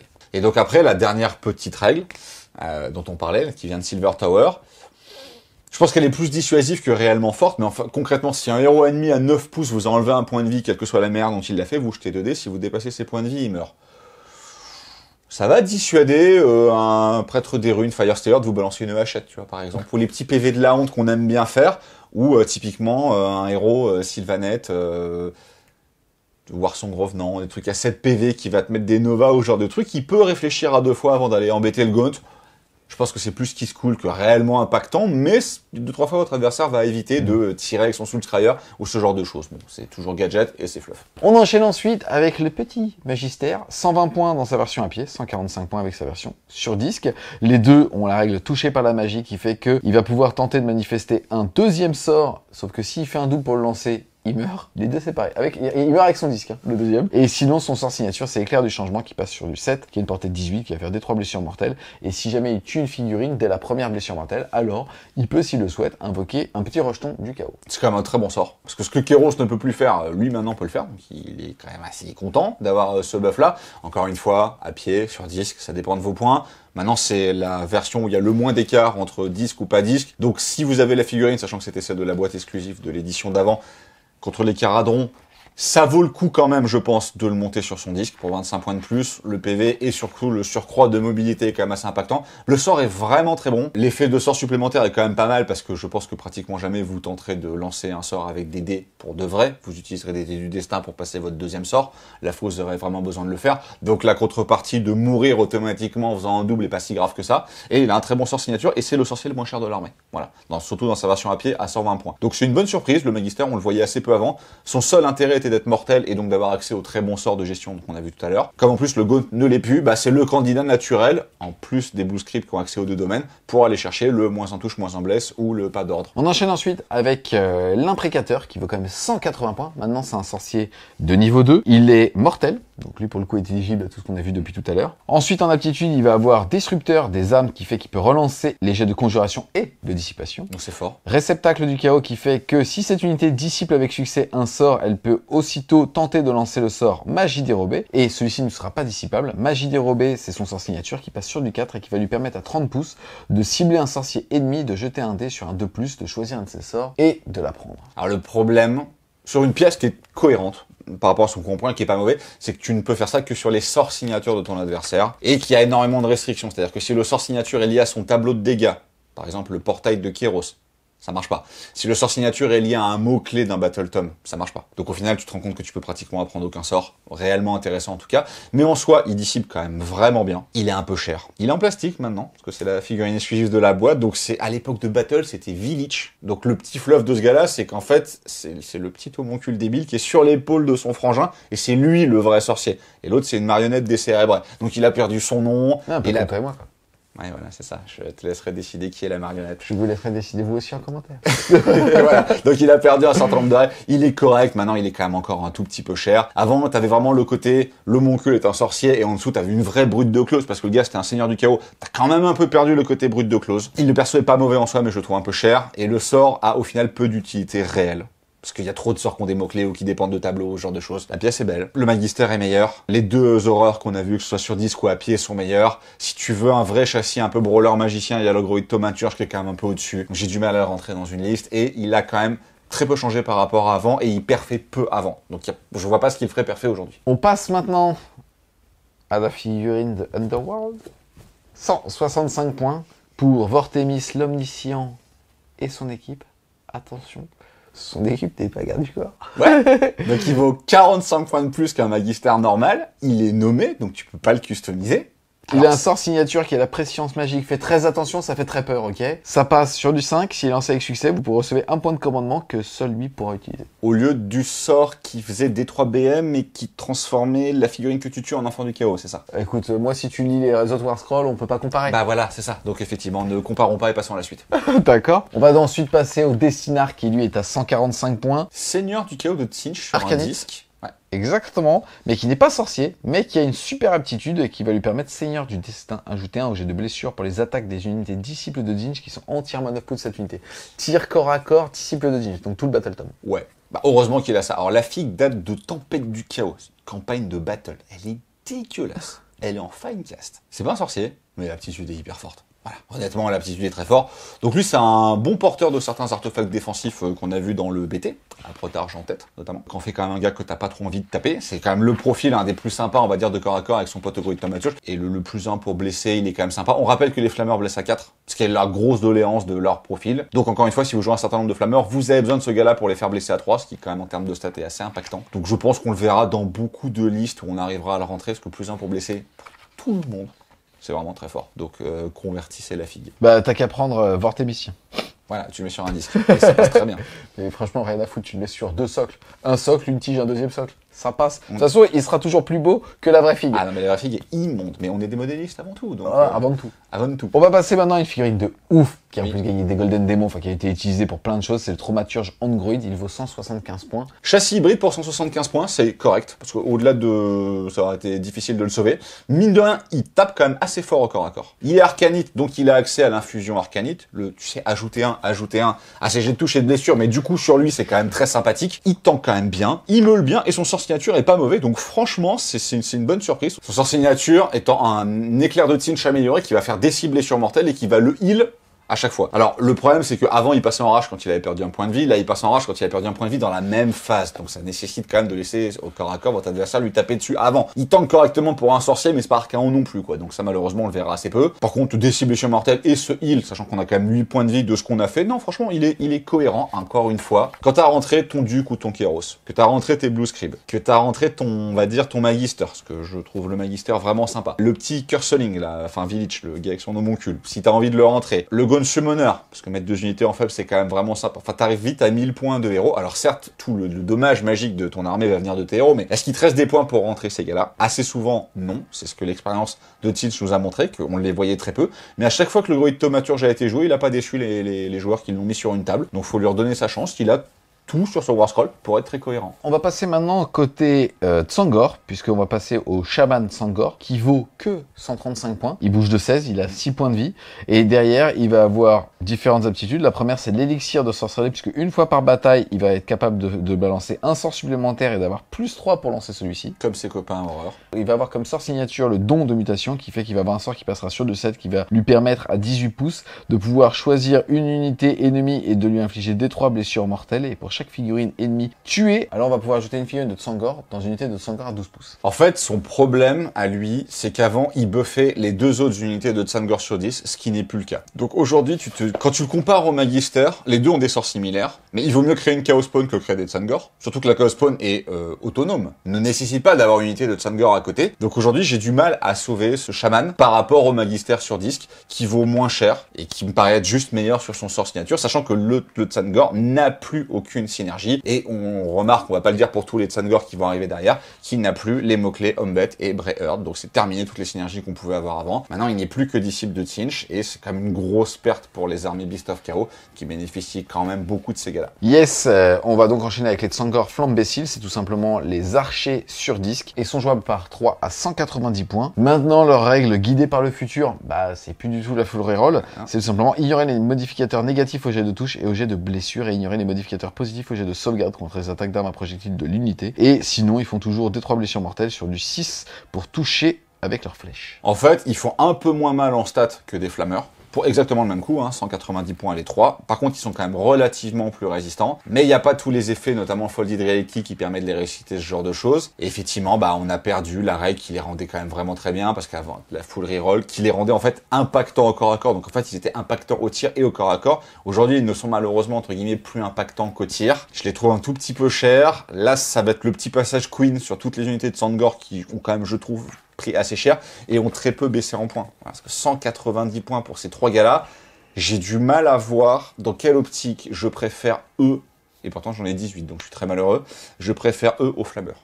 C'est vraiment le même coup en points, c'est la même fonction, tirer. Alors ils tankent certes mieux, mais t'as aucune synergie autour d'eux. Avant tu pouvais trouver des choses, le chaman les synergisait. Surtout de mettre sur tes flammeurs justement une protection à 5 et ainsi de suite. Par contre, ce qui est quand même assez sympathique, c'est que l'adversaire ne bénéficie d'aucun bonus à sa sauvegarde, notamment les plus en sauvegarde dus au couvert ou ce genre de choses. Donc ils sont des snipers corrects, avec une grosse mobilité et quand même une meilleure portée que les flammeurs. Donc ils peuvent peut-être mieux sniper des personnages que les flammeurs, qui sont peut-être, je pense, plus là pour flinguer de l'élite ou dégrossir de la horde ou ce genre de choses. Mais 2 unités de 3 figurines à 190 points, je trouve quand même globalement les flammeurs, le gap est pas énorme, mais un peu au-dessus. Yes, ensuite on va voir les Tsangor éclairés, et les Tsangor éclairés sur disque, à pied ils sont à 95 points les 3, et sur disque ils sont à 180 points. Puis eux aussi ils ont perdu leur règle. Alors, ils en ont gagné une, c'est-à-dire que l'adversaire ne peut pas se lancer d'ordre en phase de combat s'ils sont à 3 pouces 2, ça c'est très fort. Voilà, par contre, eux ils sont guidés par le passé, c'est-à-dire qu'avant, si une unité avait tapé avant, et il y avait tout un jeu de gestion et de micro-gestion pour être sûr que l'adversaire active une unité à lui avant dans les 3 pouces de ces gars-là, et il passait en reroll complète. Et donc cette règle a été remplacée par un +1 pour blesser, sachant qu'il blesse à 3, donc c'est quand même pas mal de blesser à 2, mais il touche à 4, ces andouilles. Ils sont plus synergisés par leur chaman, donc ils nécessitent systématiquement un attaquant règle pour être à 3+, et le +1 pour blesser, ce n'est que si vous êtes le 2e joueur du round. En fait, je pense que tu ne joues pas ces mecs-là en disant « j'ai pas eu l'init, mais c'est pas grave, parce que mon unité prise pour ça », est devenu tellement meilleur maintenant que ça contrebalise la perte d'initiative. J'aurais trouvé ça super bien comme mécanique de dire, ok, t'as pas l'init, mais une de tes unités est magnifiée. Là, le bonus, il est quand même vraiment pas fou. Ils ont pas baissé en points. Ils touchent à 4, c'est quand même vraiment ça qui leur fait mal. Et comme ils ont perdu les mots-clés, ils peuvent plus bouger de 19, enfin, ils ont plus tout ça. Donc, je trouve ça dommage. La version à pied pour 95 points est quand même pas si mal parce que ça fait une unité qui tape relativement bien et qui peut accompagner d'autres unités pour venir au corps à corps avec d'autres unités et empêcher l'adversaire de recevoir des ordres en phase de combat avec le flow babillant. Je pense que c'est ça leur utilité principale. Mais t'as pas envie de payer 180 points pour ça, donc tu vas prendre la version à pied qui est quand même pas très mobile et tu vas essayer de te débrouiller avec ça. Donc en termes d'unité pure, même si on a vu qu'il y avait beaucoup de bons héros, pour l'instant il y a quand même rien qui paraît extrêmement violent. Yes, on va continuer, on va découvrir les Tsangor qui sont jouables par 10, c'est une ligne de base à 175 points. Alors ils ont perdu 5 points, par contre aussi ils ont perdu énormément de choses, c'est-à-dire qu'ils sont plus synergisés par la présence du chaman ou de n'importe quel héros. Leur nouvelle sauvagerie, alors ils ont plusieurs types d'armes, mais leur nouvelle sauvagerie c'est d'avoir une attaque en plus avec leur bec. C'est pas forcément ça que t'as envie. Donc on rappelle, toutes les 5 figurines, vous avez le droit d'avoir un mutant qui a des meilleures paires de lames. Toutes les 5 figurines, vous avez également 2 armes lourdes, donc mettez toujours les armes lourdes. Encore une fois, ça touche pas très bien. Vous avez toujours la bannière qui fait quand même des blessures mortelles à côté. Ils peuvent toujours, heureusement, courir et charger avec leurs musiciens, ce qui leur donne quand même une certaine mobilité. Maintenant, le problème de ces gars-là, c'est que déjà, vous êtes obligé de choisir l'équipement. Donc soit les boucliers pour avoir une ward à 6, soit les paires de lames pour taper un peu mieux, mais ils sont vétérans de galet. Et quand on a 2 points de vie et qu'on est vétéran de galet, vu qu'il y a beaucoup de bounty hunter en face, ça devient un défaut. Donc pour moi, ce Warscroll a quand même pris 2 debuffs sur le plus une attaque qu'ils avaient avant quand ils étaient 9 ou plus, c'était quand même assez sympathique, et les plus 1 pour toucher ou les plus 1 pour blesser qu'ils ont perdu également. Donc en fait maintenant il faut beaucoup les babysitter en termes de buff, de points de commandement, ce genre de choses, et on se rend compte que quand on les joue en bouclier avec la ward à 6, pour 175 points ils ont quand même aucune létalité au corps à corps, et quand on les joue en double lame, 175 points on n'est pas très loin des unités d'élite en fait, et quand tu compares avec d'autres unités d'élite, bah ils tiennent carrément pas la route quoi. Donc malheureusement pour cette unité, c'est un peu dommage, mais elle est quand même assez difficile à sauver. Qu'est-ce que tu penses des acolytes qui sont le deuxième choix de ligne, on va dire natif du Battle Tom, 120 points les 10? Bah, encore une fois, je les trouve très chers, parce qu'au final, t'es à 12 points de vie. Alors, eux, ils te toujours bouclier, parce que ils sont vraiment pas là pour taper, ils sont très mauvais au corps à corps. Donc autant aller chercher la protection à 6, qui leur donne un petit surcroît de tanking. Là, déjà, ce qui les sauve, c'est que c'est la ligne générique la moins chère du Battletop, et qu'à un moment, t'es quand même obligé de jouer 3 lignes. Parce que ça mais donc tu vas chercher 360 points pour un 30 pélo qui tank pas? Bah, si tu veux pas rentrer dans les 750 points de tes 3x10 pink, bah, au bout d'un moment, t'es quand même obligé d'aller chercher ces gars-là, qui ont le bon goût d'être des sorciers. Donc, encore une fois, en guilde des invocateurs, mais partout ailleurs. Ils peuvent lancer que leur sort signature, n'ont pas de bouclier mystique, ils ont pas accès au domaine de sort, ce genre de choses. Leur sort signature ne sert que à améliorer leur reine de 1. Maintenant, ça se lance à 6, donc ça passe quand même relativement facilement, et vous pouvez le lancer autant autant de fois que vous voulez. Donc si vous avez 3 unités de ces gars-là, ça fait 3 points de destin quelque part en plus. Donc ça va te faire, tu vas le passer 2 fois, on va dire, sur 3, le sort, ça va te faire 2 points de destin en plus. C'est pas si mal. Et encore une fois, hors hurleur dans la sous-allégeance vraiment pas bonne, et c'est la ligne la moins chère du BT, donc tu vas quand même être obligé de composer avec ça. C'est des preneurs d'objectifs pas exceptionnels, parce que cher et fragile. Voilà. C'est à l'issue des War Scrolls, et juste avant d'attaquer les 3 Endless Spells qui nous restent à faire, il y a beaucoup de bons personnages, avec des bons sorts, des bonnes synergies, beaucoup de blessures mortelles, mais quand tu regardes les War Scrolls purs, notamment des lignes, à part peut-être le Flammeur, et encore, pas non plus la meilleure unité de tir de tout le jeu, tu te dis pas, ouah, ça va écraser, quoi. Donc, heureusement que l'allégeance et l'invocation sont là et sont forts pour contrebalancer. C'est pour ça que je trouve que le BT est très équilibré, mais n'est pas pété, parce que juste les War Scrolls, et moi, quand j'ai commencé l'analyse du Battletome, j'ai commencé par la fin, j'ai commencé par les War Scrolls, je tournais les pages et je me disais, mais comment je vais gagner une partie avec ça, quoi. Après, t'arrives sur l'allégeance et tu comprends pourquoi. Mais honnêtement, en soi, les War Scrolls sont pas exceptionnels. On va enchaîner donc avec cette fois-ci les War Scrolls, des sorts persistants. Ils sont 3, ils sont magnifiques. Et pour le coup, je trouve que Games les a super bien peints. Donc, trop cool. Le premier, c'est le saut brûlant du Tzeentch qui vaut 50 points. Donc, c'est celui intermédiaire en termes de goût. Il se lance sur un 5 et il peut être placé à 18 pouces. Et à plus de 1 pouce de toute autre figurine ennemie, on va appliquer la règle transmutation imprévisible. À la fin de la phase de mouvement, jetez un dé pour chaque unité à 9 pouces ou moins de sort persistant. Sur 4 elle va prendre des 3 blessures mortelles. Et si une ou plusieurs figurines ont été tuées par ce sort, avant de retirer la première figurine, le joueur contrôlant peut tout simplement placer un rejeton du chaos de Tzeentch. Par contre, le placer à 3 pouces de l'unité. C'est pas un sort prédateur, donc il ne bouge pas. Et le problème, en fait, c'est que si vous vous en servez pour tuer les figurines de l'adversaire, ce qui est quand même le but d'un truc que vous avez payé 50 points, c'est lui qui va contrôler l'enfant du chaos qui sera créé par ça. En fait, soit tu le mets pour 50 points pour te buter, par exemple, tes Kerik qui servent à rien d'autre que ça, pour te créer toi-même des enfants du chaos, sachant qu'on rappelle que la nouvelle règle d'armée te permet de l'invoquer automatiquement, mais en plus c'est sur du 4+. Alors imagine, tu réussis ton 4+, sur tes Kerik, et le Kerik, tu fais 1, et lui il réussit sa ward parce qu'il a envie de te frustrer. Non, je le trouve vraiment pas bien celui-là. Yes, c'est surtout en fait c'est des spawns pour ton adversaire. Bah oui, c'est ça. En fait limite, merci, comme ça je peux quitter l'objectif. Merci. Non mais ouais, j'ai du mal avec ça.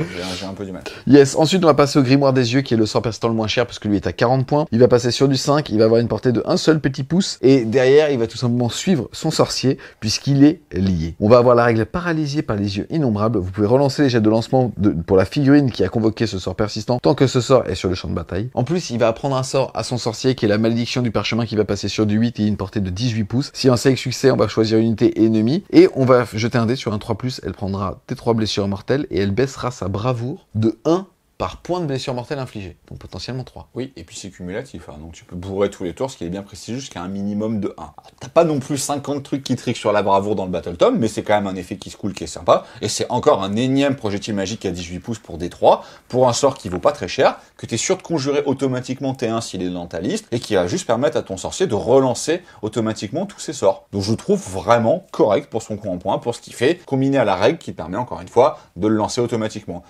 Si t'as 40 points dans ta liste, et que tu peux pas rentrer un soleil violet, par exemple, celui-là est bon candidat. Ensuite, on va avoir le plus cher, le simulacre démoniaque, qui lui vaut 60 points. C'est un sort persistant qui va passer sur du 7 et qui va être placé à 12 pouces. C'est un sort prédateur qui pourra bouger de 9 pouces ensuite. Et derrière, on va avoir la règle mâchoire avide, qui fait que on va jeter 9 dés pour l'unité la plus proche à 6 pouces ou moins de lui. Et derrière, on va voir sur chaque 5+, on fera une blessure mortelle. Et si c'est un sorcier, alors ça sera sur du 4+.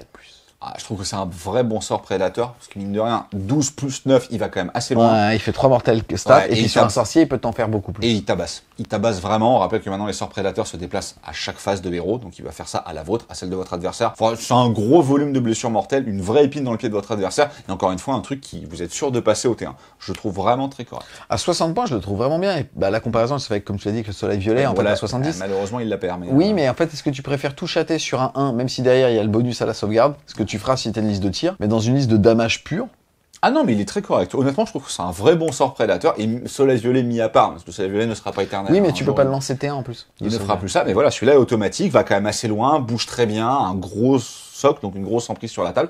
Non, c'est un vrai bon spell persistant. Comme tu l'as dit, hein, c'est surtout que les sorts persistants maintenant se déplacent et donc font leurs aptitudes sur ton tour à toi et sur ton adversaire. Là, il est invoqué à 12 pouces.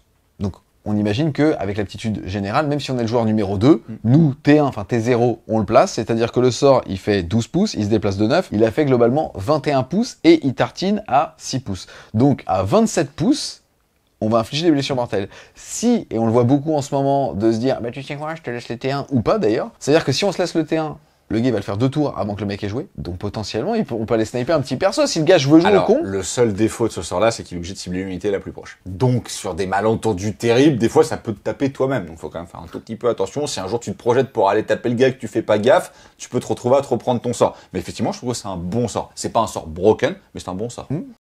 On a fait le tour, les amis, de ce qui va faire le sel du Disciple of Tzeentch. On a fait des conclusions assez souvent finalement, puisque tu l'as fait dès qu'on a fait le tour des War Scrolls, où on se rend compte que les héros sont très forts, qu'en effet on va pouvoir balancer, aller entre 15 et 25 mortels par phase de commandement de façon assez stable, mais qu'à côté de ça, nos lignes vont être critiquables. Et donc on va être sur un Battle Tome qui, contrairement à avant, n'est pas dégénéré, et ça fait drôlement plaisir, c'est donc une bonne migration vers la V3.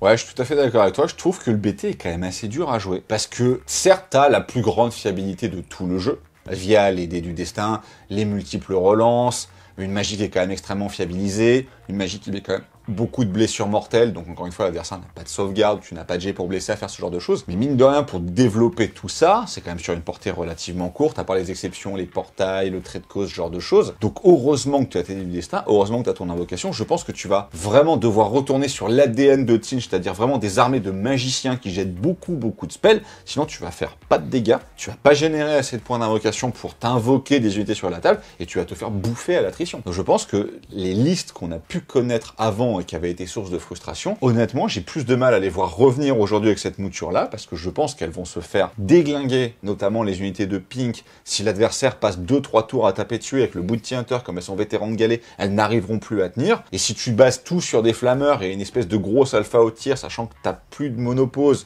tu peux aller le chercher, mais tu fais quand même, pour le coup, tu as 2 héros. Hein. C'est pas ce que l'armée te donne envie d'avoir, où tu n'as plus le change host, où tu n'as plus ce genre de choses qui la rendaient, on va dire, beaucoup trop fiable. Je pense qu'il va falloir beaucoup réfléchir pour bien jouer cette armée, et compétitivement pour aller battre des armées qui sont beaucoup plus solides ou beaucoup plus permissives. Je pense qu'il va aussi falloir beaucoup réfléchir. Et c'est là où je disais, il y a quand même 2 lectures, même pour les joueurs vétérans de cette armée-là.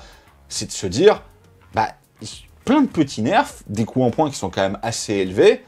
Pour gagner, il va falloir que je réaugmente mon niveau de jeu, parce que c'est plus du pilotage automatique. Et je trouve ça, du coup, hyper intéressant pour ce Battle Tome-là, qui revient sur ce qui est censé être Tzeentch, quoi. C'est-à-dire, c'est fourbe, mais c'est quand même hyper fiable. Donc ton plan, s'il est bien pensé, bien conçu, les dés vont pas te dire non, parce que c'est toi qui vas choisir les dés que tu vas faire, sauf si tu fais 9-1, mais bon, ça n'arrive jamais. Et mine de rien, la mécanique de point du destin est quand même à prendre en compte avec les sorts qu'on a vus qui permettent d'en générer, les sorts, les artefacts, ce genre de choses.